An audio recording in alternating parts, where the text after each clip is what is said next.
हाँ न्यूटन जी, मुझे लगता है कि समय हो गया, शुरू कीजिए। शुरू करें सर।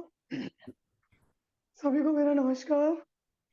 आईएफपीएच द्वारा निरंतर प्रायोजित non stop international webinar forum का आज 234वां दिन है, 1 दिसंबर 2023। मैं आप सभी का स्वागत करती हूँ। हम आगे चलने से पहले 1 मिनट प्रेयर के लिए चलेंगे। बहुत बहुत धन्यवाद आप सभी का। आज 234वें एपिसोड में हमारी मेहमान है डॉक्टर प्रणाली मिस्त्री जी। आपने क्यूरा होम्योपैथिक क्लिनिक में वडोदरा में गुजरात में काम किया है कार्सिनोमा और ऑटिस्टिक केसेस पर। आप एचओडी हैं, एसोसिएट प्रोफेसर हैं Parul institute of homeopathy and research centre Vadodara Gujarat में। इससे पहले आपने लेक्चरर के रूप में Pioneer homeopathic medical college Vadodara में काम किया है।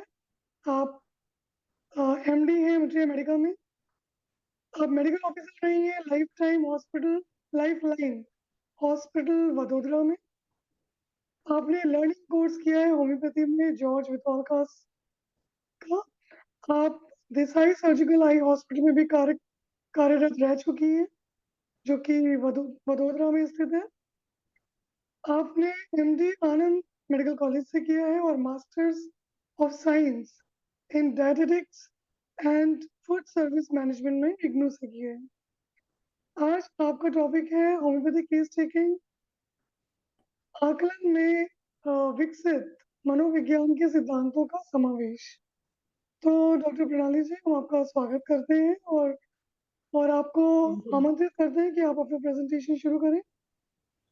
जी मैम, मैं यहाँ पे सभी उपस्थित लोगों को नमस्ते कहना चाहती हूँ। A very good evening to everyone. और हम आज मैं मेरी आवाज़ सबको सही से आ रही है ना? तो हम ये प्रेजेंटेशन शुरू करते हैं।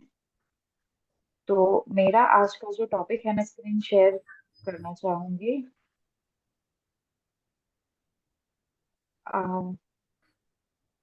क्या आप सब देख पा रहे हैं इसे? बिल्कुल आवाज आ रही है। आप स्क्रीन को भी देख पा रहे हैं क्या? हाँ, स्क्रीन आ रहा है। ओके। सो आज का हमारा टॉपिक है थियोरी ऑफ साइकोसोशियल डेवलपमेंट। मतलब कि मनोवैज्ञानिक ये एक थियोरी है। इसको हम कैसे होम्योपैथी में केस जो हम लेते हैं उसमें हम इस थियोरी को इस थियोरी का कैसे समावेश कर सकते हैं। और इस थियोरी की वजह से हम जैसे होम्योपैथी का तो जो सिद्धांत है सिमिलिया सिमिलिबस क्यूरेंचर, जिसमें हम एक सिमिलिमम ढूंढते हैं, तो उसमें हमें किसी भी इंसान को समझने में और उसके जरिए हमें केस टेकिंग से उस सिमिलिमम तक जाने में ये थियोरी कैसे हेल्प कर सकती है। और थोड़ा बहुत इस थियोरी के बारे में भी हम इसके द्वारा जानेंगे। तो हम सबको पता है कि होम्योपैथी में पहले होम्योपैथी जब आया उससे पहले लोग बहुत ही मटेरियलिस्टिक कंसेप्ट में बिलीव करते थे। जैसे कि अगर किसी इंसान के शरीर में कोई भी ऑर्गेनिज्म अगर एंटर होता है या कोई भी बाहर से ऐसा कोई एजेंट एंटर होता है, उसके बाद ही किसी भी इंसान में, जैसे कि बैक्टीरिया है, वायरस है, तो उसके बाद ही भी इंसान को डिजीज हो सकता है या कोई बीमार पड़ सकता है।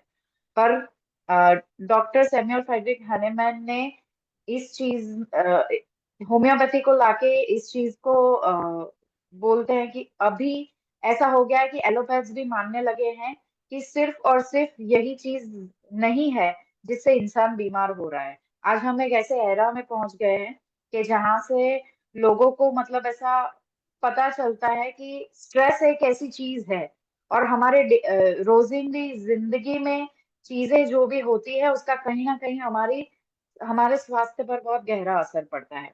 सो डॉक्टर कैंट ने उस टाइम पे कहा था कि हमारी विल और अंडरस्टैंडिंग, मतलब हमारी जो भी भावनाएं हैं, हमारी जो भी इच्छाएं हैं और हमारी जो भी समझ शक्तियां हैं, उसके बेसिस पे और ये सारी चीजें ऐसी है कि जो एक इंसान की जिंदगी के लिए इतनी इम्पोर्टेंट है कि वो उसे स्वस्थ भी कर सकती है और वो उसे बीमार भी कर सकती है। तो डॉक्टर कैंट ने कहा है कि प्रॉब्लम हमारे किसी भी ऑर्गन में या टिश्यूज में नहीं है, प्रॉब्लम पूरे के पूरे इंसान में होता है, तो हमें ट्रीट भी उस इंसान को ही करना चाहिए। तो इसी बेसिस पे मैं मनोवैज्ञानिक सिद्धांतों को यहाँ पे इंट्रोड्यूस करना चाहूंगी कि जो हमें हेल्प कर सकता है केस लेने में अच्छे से। अब एक और चीज ऐसी है कि हमारा बिहेवियर और कुछ नहीं होता, पर हमारी आजू बाजू जो भी चीजें हो रही होती है उसका एक रिस्पॉन्स होता है। तो हमारा जीवन जिस तरीके से व्यतीत हो रहा होता है, उसमें जो भी घटनाएं घट रही होती है या जो भी घटनाएं घटी होती है बचपन से लेके अभी तक, उसका कहीं ना कहीं हमारे जीवन में, हम जिस तरीके से चीजों को देखते हैं वो नजरिए में, ये चीजें बहुत ही, ये इम्पोर्टेंट हो जाता है कि हमारी लाइफ में क्या हुआ है वही चीज कहीं ना कहीं हमारे बिहेवियर में झलकेगी। सो कैंट ने मेंटल सिम्टम्स को, हमें पता है, विल एंड इमोशन में, इंटेलेक्ट एंड अंडरस्टैंडिंग में, और मेमोरी में, ये तीन चीजों में डिवाइड किया है। इंटरनल विल, और यही चीज हम देखें अगर, तो जो हमारा होलिस्टिक कंसेप्ट है उसमें भी ये चीज आती है कि दो तरीके के वातावरण होते हैं। एक वातावरण है जो बाहर का वातावरण है, जिसकी असर हमारी जिंदगी पे होती है, जैसे कि कहीं ठंड ज्यादा है, गर्मी है, क्लाइमेट चेंज है, तो इन सब की इफेक्ट हमारे ऊपर होती है। ऐसा ही एक वातावरण है जो हमारे भीतर है, इस वातावरण की इफेक्ट भी हमारी जिंदगी पर होती है, और ये इसी चीज की वजह से सारी प्रॉब्लम्स की शुरुआत होती है।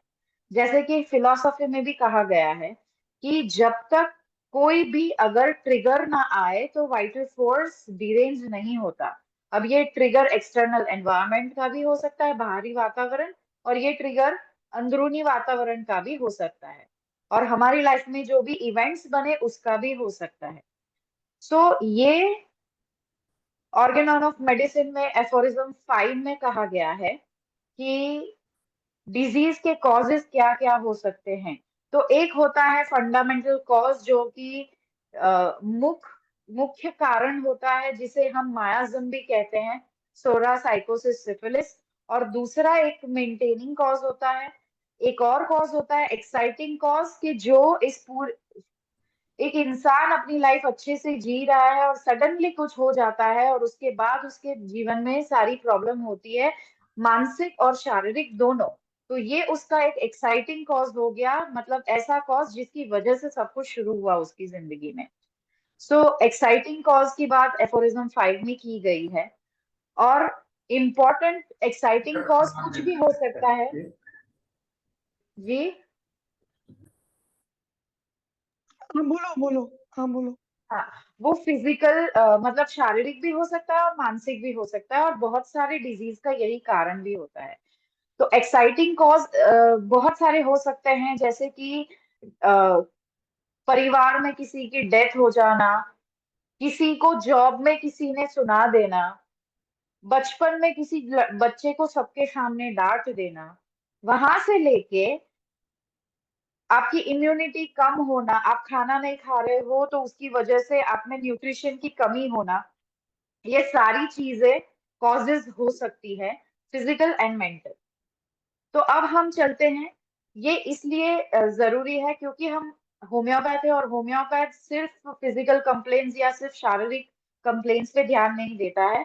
अगर हमें उनको, जैसे बोलते हैं, रूट से कोई चीज निकालनी है तो उस रूट तक पहुंचना बहुत जरूरी है। और रूट में कहीं ना कहीं, जैसे कि मेजोरिटी ऑफ द बहुत सारे पेशेंट्स में कहीं ना कहीं उनके लाइफ से जुड़ा हुआ कुछ ना कुछ निकलता है, जिसके बेसिस से ये पूरी कहानी शुरू होती है और वो पहुंचती है फिर शारीरिक कंप्लेंट्स के पास। हाँ, ऐसे भी केसेस होते हैं जहाँ पे सिर्फ शारीरिक प्रॉब्लम्स मेन होती है, तो उसमें हम उस हिसाब से दवाई सिलेक्ट करते हैं। जैसे कि एक्यूट में अगर कोई फीवर के साथ आता है तो उसमें फिर हम बहुत ज्यादा नेचर ये वो नहीं पूछते, उस टाइम पे जो दिख रहा है उस हिसाब से हम लेते हैं।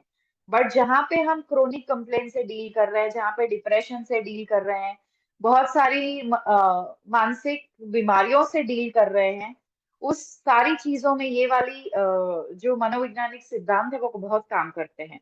तो ये वाला जो मनोवैज्ञानिक सिद्धांत है, थियोरी ऑफ साइकोसोशियल डेवलपमेंट, इसको दिया है और एरिक एरिक्सन ने। अब ये एरिक एरिक्सन कौन थे? तो ये बहुत ही बड़ा नाम है मनोविज्ञान की दुनिया का। एरिक होमबर्गर एरिक्सन, जो 15 जून 1902 में बॉर्न हुए थे और उनकी डेथ हुई थी 12 मई 1994। अमेरिकन जर्मन साइको एनालिस्ट थे। ये सिगमंड फ्रॉइड का नाम तो सभी ने सुना है। उन्होंने बहुत ज्यादा काम किया है इस फील्ड में। तो उनसे ये बहुत ही ज्यादा प्रभावित थे और कहीं ना कहीं उनकी थियोरी भी काफी सारी इन्होंने पढ़ी हुई है और उसमें से उन्होंने अपनी लाइफ के एक्सपीरियंसेस को लेके एक्सपेरिमेंट्स किए और ऑब्जर्वेशंस किए, उन्होंने देखा और उसके बेसिस पे उन्होंने अपनी एक थियोरी बनाई है। अब ये एरिक एरिक्सन की लाइफ का थोड़ा बहुत हम जान लेते हैं क्योंकि ये बहुत ही जरूरी पार्ट हो जाता है। उनकी मदर थी कार्ला।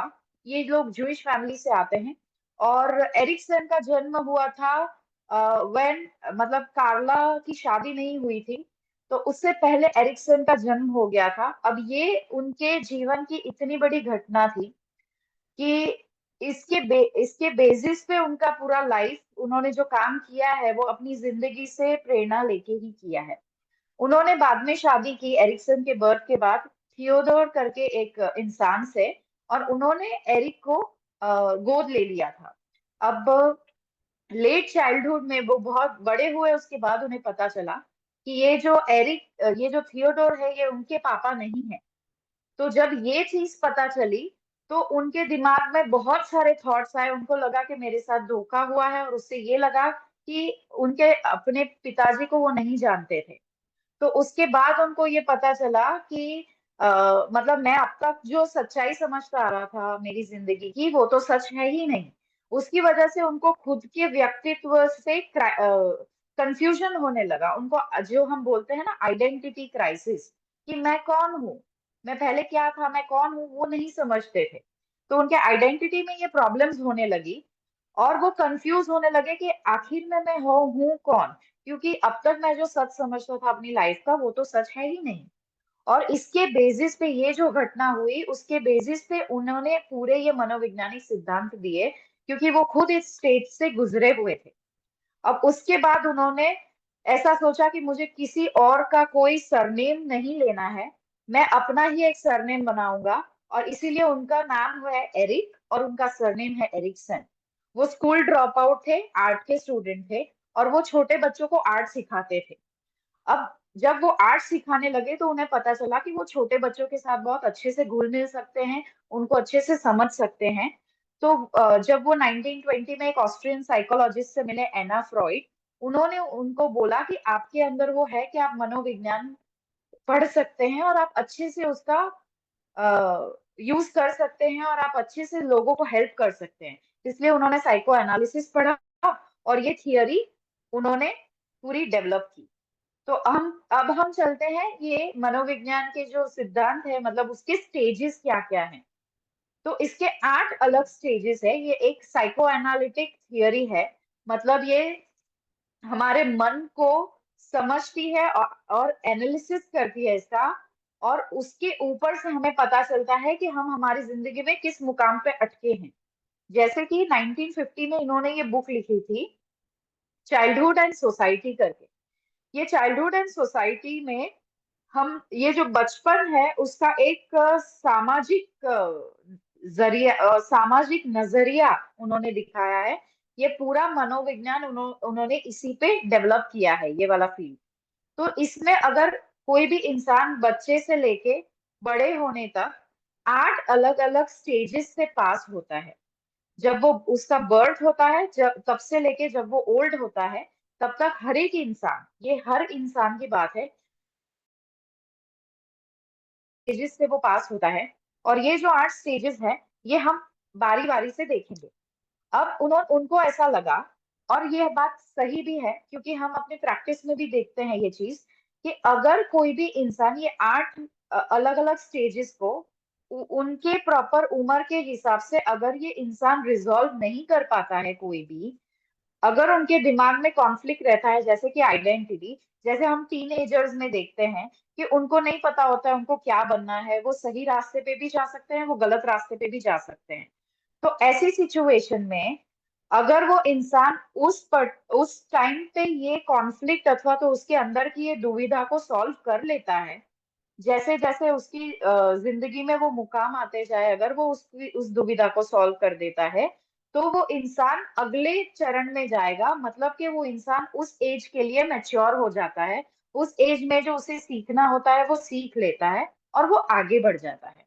अगर कोई इंसान ये कॉन्फ्लिक्ट या ये दुविधा को सॉल्व नहीं कर पाता है, तो वो इंसान उसी स्टेज पे कहीं ना कहीं, भले वो जिंदगी में आगे बढ़ रहा हो, पर उसी स्टेज पे कहीं ना कहीं वो अटक जाता है।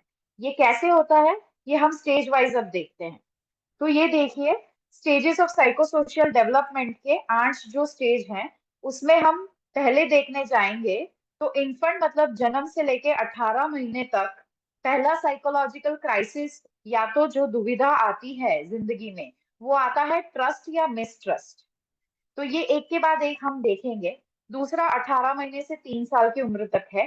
तीसरा 3 से 5 साल की उम्र तक है।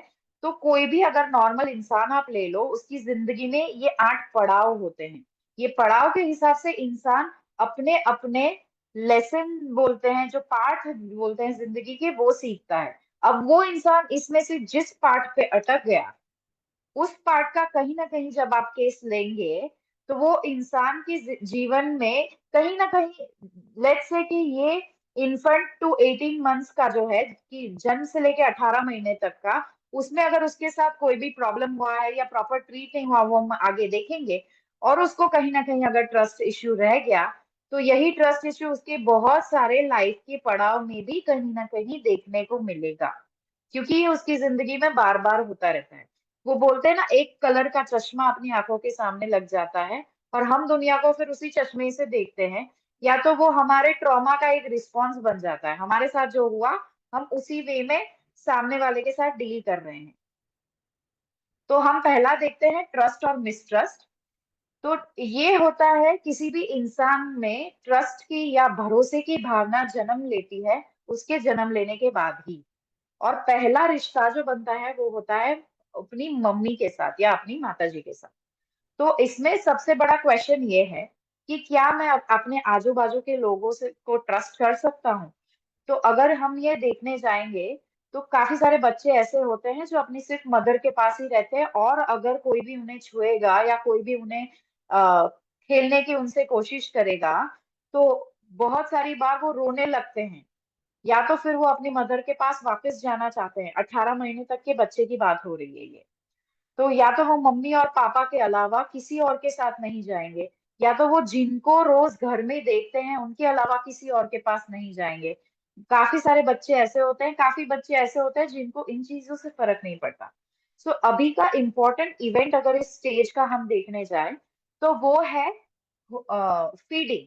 तो इस एज में बच्चा जनरली अपनी माता के ऊपर ही डिपेंड होता है, खाने पीने के लिए, अपने स्वास्थ्य के लिए, हर एक चीज के लिए सिर्फ और सिर्फ मदर उसे चाहिए होती है। और ये फीडिंग वाला स्टेज बहुत इंपॉर्टेंट है, क्योंकि इसमें माँ और बेटे या माँ और बेटी के बीच एक रिश्ता बनता है, एक भरोसे का रिश्ता। सो जनरली एक बच्चे को नहीं पता होता है कि आजू बाजू की दुनिया क्या है। तो अगर इस सिचुएशन में अगर वो मदर उसे बहुत अच्छे से रखती है, प्रॉपरली फीडिंग करती है, उसकी केयर बहुत ज्यादा की जाती है, ओके, बहुत ज्यादा ओवर प्रोटेक्ट नहीं किया जाता, या आजू बाजू का एटमॉस्फेयर ऐसा नहीं है कि मदर बहुत ज्यादा स्ट्रेस में है, या मदर की लाइफ अच्छी नहीं जा रही है, या उनके मदर और फादर के बीच में कुछ कॉन्फ्लिक्ट्स है, तो उनके लिए हर एक इंसान इस बच्चे के साथ खेलेगा, हर एक इंसान इस बच्चे को प्यार करेगा, हर एक इंसान एक बच्चे की केयर करेगा। कहीं अगर वो गिरने वाला है और मदर ने उसे रोक लिया, तो उसे पता चल जाएगा कि वो एक सेंस डेवलप होगा कि मैं मेरे आजू बाजू के लोगों के पे ट्रस्ट कर सकता हूँ। तो वो बॉन्डिंग अपने फैमिली के साथ बहुत ज्यादा बनती है, और उसे लगता है कि एक वर्ल्ड सेफ है, रिलेशनशिप्स हेल्दी फॉर्म होते हैं। भले इतने छोटे बच्चे को इतना मनोविज्ञान नहीं पता, लेकिन वो छोटे बच्चे को इतना पता होता है कि ये मेरे घर में रहते हैं और ये मेरे घर में नहीं रहते। मैं बहुत सारे बच्चे ऐसे होते हैं जो भाग जाते हैं अगर कोई उन्हें बुलाना चाहता है तो। तो जब वो ऐसे एटमॉस्फेयर में पले बड़े होते हैं तो उनमें एक सेंस ऑफ ट्रस्ट डेवलप होता है, एक भरोसा डेवलप होता है कि आजू बाजू के लोग पे हम डिपेंड कर सकते हैं, हम उनको अफेक्शन दिखा सकते हैं। वो एक होपफुल और हैप्पी बेबी बनते हैं, खुश बेबी बनते हैं, शांत होते हैं, और एक सेंस ऑफ सिक्योरिटी होती है। और अगर ये चीज नहीं होती, बहुत सारे पेरेंट्स ऐसे होते हैं जो अपने बच्चों पे ध्यान नहीं दे पाते। काफी घरों में ऐसा होता है कि छोटे बच्चों पे चिल्लाया जाता है, छोटे बच्चों को इग्नोर किया जाता है, उनको उनके साथ अच्छे से व्यवहार किया नहीं जाता। काफी सारी जगहों पे ऐसा होता है कि लड़का चाहिए था, लड़की आ गई तो उसके साथ नहीं खेलते हैं, उसे नहीं बिठाते हैं अपने पास, वो प्यार और अफेक्शन नहीं मिलता है। तो उसमें एक मिसट्रस्ट डेवलप होता है, मतलब कि वो भरोसा नहीं कर सकते हैं इजीली किसी पे भी। ऐसी सिचुएशन में अगर किसी बच्चे की अगर आप हिस्ट्री लेंगे तो उसे बहुत सारे डर रहेंगे, जबकि भरोसा जिस बच्चे को होगा वो उसमें डर इतने देखने को नहीं मिलेंगे। तो जब हम बच्चों में पूछते हैं तो काफी सारे बच्चों में ऐसा होगा कि हाँ, डार्क का जैसे अंधेरे का डर है, लेकिन वो इतनी ज्यादा इंटेंसिटी में नहीं है। अगर मम्मी बोलती है नहीं बेटा कुछ नहीं है, आप वहां पे चले जाओ, तो बच्चा चला जाएगा। जबकि ऐसी सिचुएशन में बहुत ज्यादा डर अलग अलग देखने को मिलते हैं। बच्चा जनरली अकेले अकेले बैठा होता है, फिर उसमें सिक्योर बड़े होके अगर यही चीज बड़े किसी इंसान में अगर ये इश्यू आप देखने को अगर आपको मिला, तो उस इंसान की का मन किस तरीके का होगा, तो उसमें कॉन्फिडेंस की कमी होगी। उसे हमेशा ऐसा लगेगा कि मेरे पेरेंट्स मुझसे प्यार नहीं करते, या मुझे इतना दुलार नहीं किया है उन्होंने, या मैं इतना जरूरी नहीं था उनके लिए क्योंकि मुझ पे इतना ध्यान नहीं दिया गया है। ऐसे बहुत सारे लोग अपने बचपन के बारे में बोलते हैं, और कहीं ना कहीं अगर आप देखोगे तो उनके लाइफ में भी यही सारी चीजें बार बार रिपीट हो रही होगी, उनके सारे रिलेशंस में या अपने फैमिली में। और कहीं अगर आप पूछोगे तो केस में भी यही चीज निकलेगी। तो इसका मतलब ये है कि कहीं ना कहीं ये इंसान इस स्टेज में अटका हुआ है, और इस स्टेज की बहुत सारी मेडिसिन है होम्योपैथी में। जैसे कि सिक्योरिटी अगर नहीं है, बेबी को सपोर्ट हमेशा चाहिए होता है पर उसे नहीं मिला तो वो अपने आप कुछ नहीं कर सकता, तो इसमें हम नाइट्रोम्यूर, कैल्केरिया, ऐसी जैसी मैग्नीशियम जैसी बहुत सारी मेडिसिन हम सोच सकते हैं कि सेंट्रल इश्यू अगर ये आया तो। सेकेंड है ऑटोनॉमी और शेम और डाउट। मतलब ऑटोनॉमी मतलब वो खुद पे कितना बोलते हैं ना, स्वयं पे कितना वो रिलाई कर सकते हैं। और शेम और डाउट मतलब कि उनको वो नहीं समझ पा रहे हैं, कि उनमें कोई क्लैरिटी नहीं है, वो हमेशा दुविधा में रहते हैं, या तो वो शर्म में रहते हैं, उनको ऐसा लगता है कि उन्होंने कुछ गलत किया है। अब ये स्टेज कोइंसाइड करता है टॉयलेट ट्रेनिंग से। जैसे कि देख मैं आपको बताती हूँ कि can I do this things by my self, मतलब क्या मैं खुद कर सकता हूँ या कर सकती हूँ, या मुझे किसी और पे इसके लिए डिपेंड होना पड़ेगा।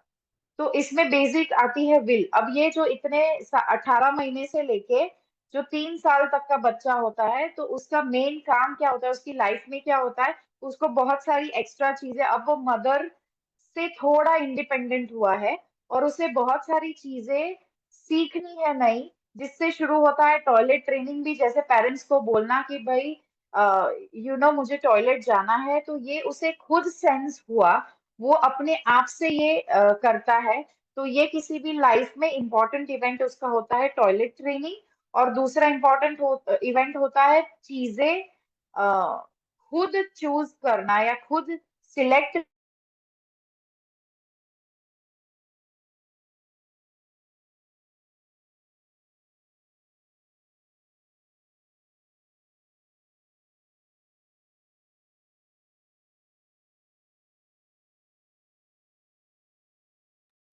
हेलो।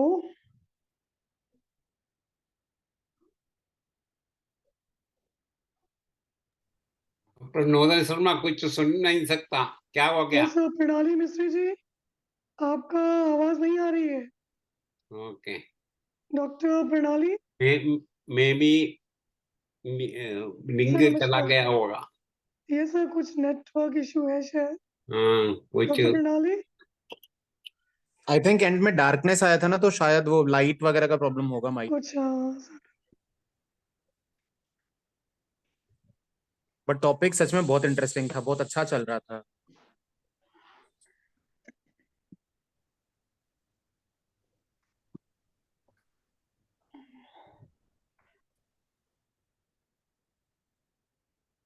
सगानी साहब, एरिक्सन का थियरी मालूम है? आप थोड़ा सा बता दीजिए इसके बारे में, मालूम है तो। I'm trying, sir. I'm trying to contact her. Okay. I'm trying to contact her, sir. Just now I'm calling her.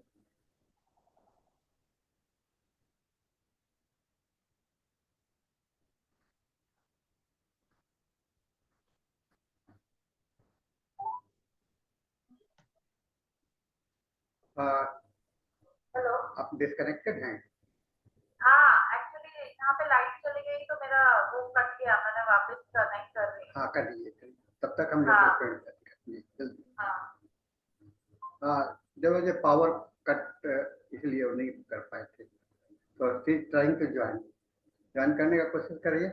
आज का टॉपिक इतना बढ़िया मुझे लगा, और इसमें सबसे बड़ी बात है कि उन्होंने जो साइको सोशल की बात कही। आपको याद होगा कुछ समय पहले हम लोगों ने एक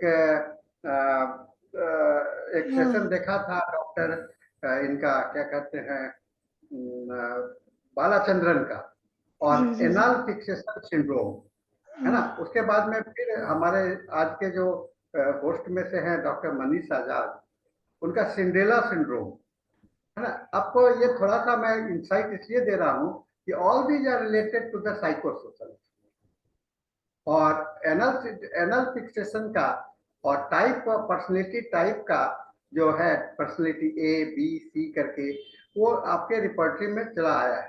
तो ये आप साइको सोशल का मतलब होता है कि समाज में आपकी मानसिकता, वो सीधा सा टर्म है। समाज में आप जहाँ रह रहे हो उसमें आपका समाज का क्या आप पर प्रभाव हुआ, और समाज, तो interpersonal relationship with the related to the society, यानी कि समाज और व्यक्ति के बीच का संबंध। आप होम्योपैथी में एमडी कोर्स में हम लोगों ने जो एक स्पेशलिटी सब्जेक्ट डाला है, उस स्पेशलिटी सब्जेक्ट के पहले का पृष्ठभूमि को आप देखिएगा, तो उसमें हम लोगों ने दिया है man in disease and disease in man. ये दो टॉपिक बहुत ही इंपॉर्टेंट टॉपिक था, जो कि हम लोगों ने बहुत समय तक हम लोग सिलेबस के रूप में हम लोग उसका इस्तेमाल किया था। बाद में थोड़ा सा सिलेबस का वो सिलेबस को रिवाइज करके नाम बदल दिया गया, उसको हटा दिया गया है, क्योंकि बहुत लोगों को कंफ्यूजन हो रहा था, नहीं समझ में आ रहा था। हाँ, तो man in disease and doctor प्रणाली आ गई हैं, तो मैं उनसे कहता हूँ अपने को फिर पीपीटी अपलोड करना पड़ेगा, मैं उनको फिर से होस्ट बनाना पड़ेगा।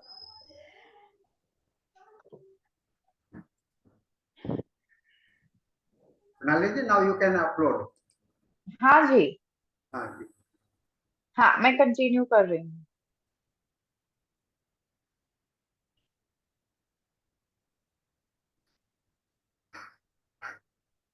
जी, क्या आप देख पा रहे हैं स्क्रीन? जी मैम। ओके, हाँ जी। सो जैसे मैं बात कर रही थी कि ये इस टाइम पे बच्चा सेल्फ कंट्रोल सीखता है, और ये सीखता है कि उसकी खुद की भी एक चॉइस हो सकती है। तो ये इस एज में सीखता है। अब इस एज में किसी भी एरिक्सन की थियरी ऐसी है कि इंसान के जीवन में कोई भी एक इम्पोर्टेंट पड़ाव अगर आता है, तो उसमें अगर पॉजिटिव, एक होता है पॉजिटिव आउटकम, कि एक सकारात्मक आउटकम होता है और एक नकारात्मक आउटकम होता है। तो सकारात्मक आउटकम अगर अच्छे से इस बच्चे से डील किया जाता है, तो वो पॉजिटिव तरफ के ओर जाएगा, और उसमें इस सिचुएशन से डील करने की वो क्षमता आएगी। और अगर वो नकारात्मक की ओर जाता है, अगर उसके साथ ऐसा व्यवहार हुआ होता है, तो उसमें फिर उसी तरीके के सारे ट्रेड्स देखने को मिलेंगे, कि उसका स्वभाव उस तरीके से देखने को मिलेगा। इसीलिए हमें ये दो अलग अलग तरीके के लोग मिलते हैं। तो जैसे कि मैं इसमें कह रही थी कि 18 महीने से 3 साल के बच्चे का टॉयलेट ट्रेनिंग वाला पोर्शन बहुत इंपॉर्टेंट होता है। इसमें ये लोग और क्या क्या सीखते हैं। तो बच्चों को ऐसा पता चलता है कि हाँ मुझे ये वाला खिलौना खेलना है, तो पेरेंट्स अगर उनको चूज करने देते हैं या उनको सिलेक्ट करने देते हैं कि हाँ आपको कौन सा खेलना है, आप खुद बताओ। और अगर इसी तरीके से पेरेंट्स अगर उन उस बच्चे को कुछ खेलना है और हमेशा बोल देंगे कि नहीं ये तुम्हें नहीं खेलना है, मैं जो बताऊंगा वही खेलना है, या मैं जिससे बोलूंगा उसी से बात करनी है, या मैं जिस कलर के कपड़े बताऊंगा या बताऊंगी वही तुमको पहनना है। जैसे कि कुछ पेरेंट्स होते हैं जो बोलते हैं कि आपको कौन से कलर का कपड़ा पहनना है, आप अपने उसमें से कुछ निकालो, या उसके सामने 3 अलग अलग कलर के कपड़े रखेंगे, उसको बोलेंगे कौन सा चाहिए, तो बच्चा हाथ रख के देगा। ये 3 साल तक के बच्चे में थोड़ा बहुत इतना पता होता है।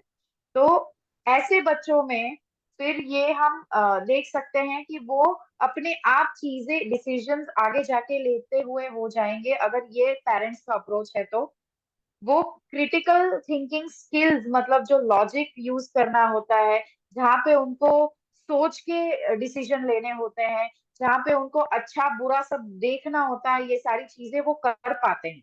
उनको एक आइडेंटिटी उनकी डेवलप होती है कि हाँ भाई ये मैं हूँ, मुझे ये पसंद है। और जबकि अगर तो वो स्वयं पे डिपेंड कर सकते हैं, वो स्वयं मतलब खुद के ऊपर डिपेंड कर सकते हैं। अगर पेरेंट्स ऐसा नहीं करते, और अगर पेरेंट्स उनका उनको इतना ध्यान नहीं देते, या उनको कुछ भी पसंद है, या अगर वो बच्चा बोलता है कि मुझे ये खेलना है, वो पेरेंट्स नहीं मानेंगे, तो उसमें फिर ये देखने को मिलेगा कि वो बच्चा ज्यादातर पहले तो खेलेगा ही नहीं, फिर वो कॉन्फिडेंस नहीं होगा उसे, वो बोल नहीं पाएगा, या वो चूज नहीं कर पाएगा चीजें आगे जाके। तो हम ये कैल्केरिया काम में भी देखते हैं कि बहुत ही ओवर प्रोटेक्टेड बच्चा रहता है, उसे बहुत सारे फियर्स रहते हैं, उसे हमेशा वो डिसीजन एकदम से नहीं ले पाता है, उसे डिसीजन लेने के लिए किसी के सपोर्ट की जरूरत पड़ती है। और अगर आप दूसरी जगह देखें तो जैसे कि बहुत सारी दूसरी रेमेडीज हैं, जैसे कि ऑरम है, जैसे कि अ, सारे मेटल्स जैसे कि प्लेटिना है, जैसे फेरम है। तो उनका कैसा होता है कि मुझे ये पसंद है, वो भले किसी और के लिए भी कर रहे हो, फैमिली के लिए कर रहे हो, खुद के लिए कर रहे हो, वो डिसीजन ले पाते हैं। जैसे कि हम नेट्रम, कैल्केरिया, मैग्नीशियम, ये सारी मेडिसिन देखेंगे तो वो अपने डिसीजन जिस तरीके से उन्हें लेने चाहिए वो इस तरीके से नहीं ले पाते हैं। जैसे नक्स भूमिका है, नक्स भूमिका को पता है कि मुझे यही चीज करनी है। तीसरा है इनिशिएटिव वर्सेस गिल्ट, और इसमें ये डेवलपमेंट होता है कि बच्चा फिर स्कूल जाने लगता है, 3 से 5 साल के बच्चों की बात है ये। तो उसमें फिर वो दूसरे अपने फ्रेंड्स से मिलता है, फ्रेंड्स के साथ वो बात करता है, स्कूल में दूसरे लोग मिलते हैं, टीचर मिलती है। तो पेरेंट्स का अभी तक का जो भी इन्फ्लुएंस था, या पेरेंट्स जो भी सिखा रहे थे, अब उससे अलग भी वो लोग कुछ सीखते हैं, प्री स्कूल के बच्चे। अगर इस दौरान स्कूल में भी उनको खेलने के लिए या कुछ उनको करना है, तो उनको एनकरेजमेंट या प्रोत्साहन नहीं मिला, उन तो ऐसी चीज में या तो उन्हें इसके लिए क्रिटिसिज्म मिला, या तो वो बच्चा कुछ पूछ रहा है, ऐसी उम्र में बच्चा बोलना सीखता है तो वो पूछता भी बहुत चीजें रहता है। तो अगर ये इतना कुछ पूछ रहा है और टीचर या पेरेंट्स या उसको चुप करा देते हैं कि भाई आप इतने क्वेश्चन मत पूछो, तो वो बच्चे को ऐसा होगा कि मैंने सामने जाके पूछा इसीलिए मुझको ये प्रॉब्लम हो रही है, तो अब मैं किसी से कुछ नहीं पूछूंगा। तो वो अपने अपनी दुविधा अपने अंदर ही रखेगा, और यही उसका स्वभाव आगे जाके बनेगा कि वो जनरली किसी की हेल्प जहां लेनी चाहिए, या फर्स्ट पहला स्टेप जहां लेना चाहिए कि खुद से कुछ करने के लिए, तो वो खुद से नहीं करेगा। ये ये बात उस यहाँ से उसमें वो डेवलप होता है। तो हमें चाइल्डहुड हिस्ट्री में भी जाना पड़ता है, और यही चीज बहुत सारे बड़े लोगों में, और मैं ये कह सकती हूँ कि ऐसे लोगों में भी देखा है कि जो ओल्ड एज तक भी पहुंच गए हैं। क्यों? क्योंकि उनकी लाइफ में इसी तरीके से उनको बड़ा किया गया है। तो इनसिक्योरिटी रहती है, कॉन्फिडेंस नहीं रहता है, वो अपने आप कुछ नहीं करते हैं, नया कुछ करने का आता है तो उनका कॉन्फिडेंस हिल जाता है, और उन्हें ऐसा लगता है कि अगर मैं कुछ करूंगा तो मैं गलत करूंगा, क्योंकि मुझे लोगों ने हमेशा चुप करवाया है। और अगर ये उनको एनकरेज करते हैं पेरेंट्स, उनको स्कूल और घर से बहुत अच्छे से उनके सवालों के जवाब दिए जाते हैं, तो उनमें ये डेवलप होगा कि वो आगे आए और वो कुछ इनिशिएटिव ले। जैसे कि बहुत सारे बच्चे ऐसे होते हैं कि जिन्हें हम कहते हैं कि चलो भाई आप लीडर बनो, वो लीडर बन जाएंगे। क्यों? क्योंकि उनको पता है कि मैं ये कर पाऊंगा और मुझे ये काम सौंपा गया है, तो मुझे आगे जाके ये कंप्लीट करना है, मुझे दूसरे लोगों के साथ बात करना है। तो वो टीम को एक साथ लेके चलेंगे, वो टीम को बनाने में भी मदद करेंगे। और ऐसे ही लोग हमें बिजनेस में भी देखने को मिलते हैं। तो वो नई चीजें ट्राई करेंगे, वो अपनी गलतियों से सीखेंगे, उनमें बहुत सारा सेल्फ कॉन्फिडेंस होता है, बहुत ही क्रिएटिव होते हैं, उनमें आइडियाज भी बहुत सारे होते हैं क्योंकि उनको आइडियाज लगाने दिया जाता है।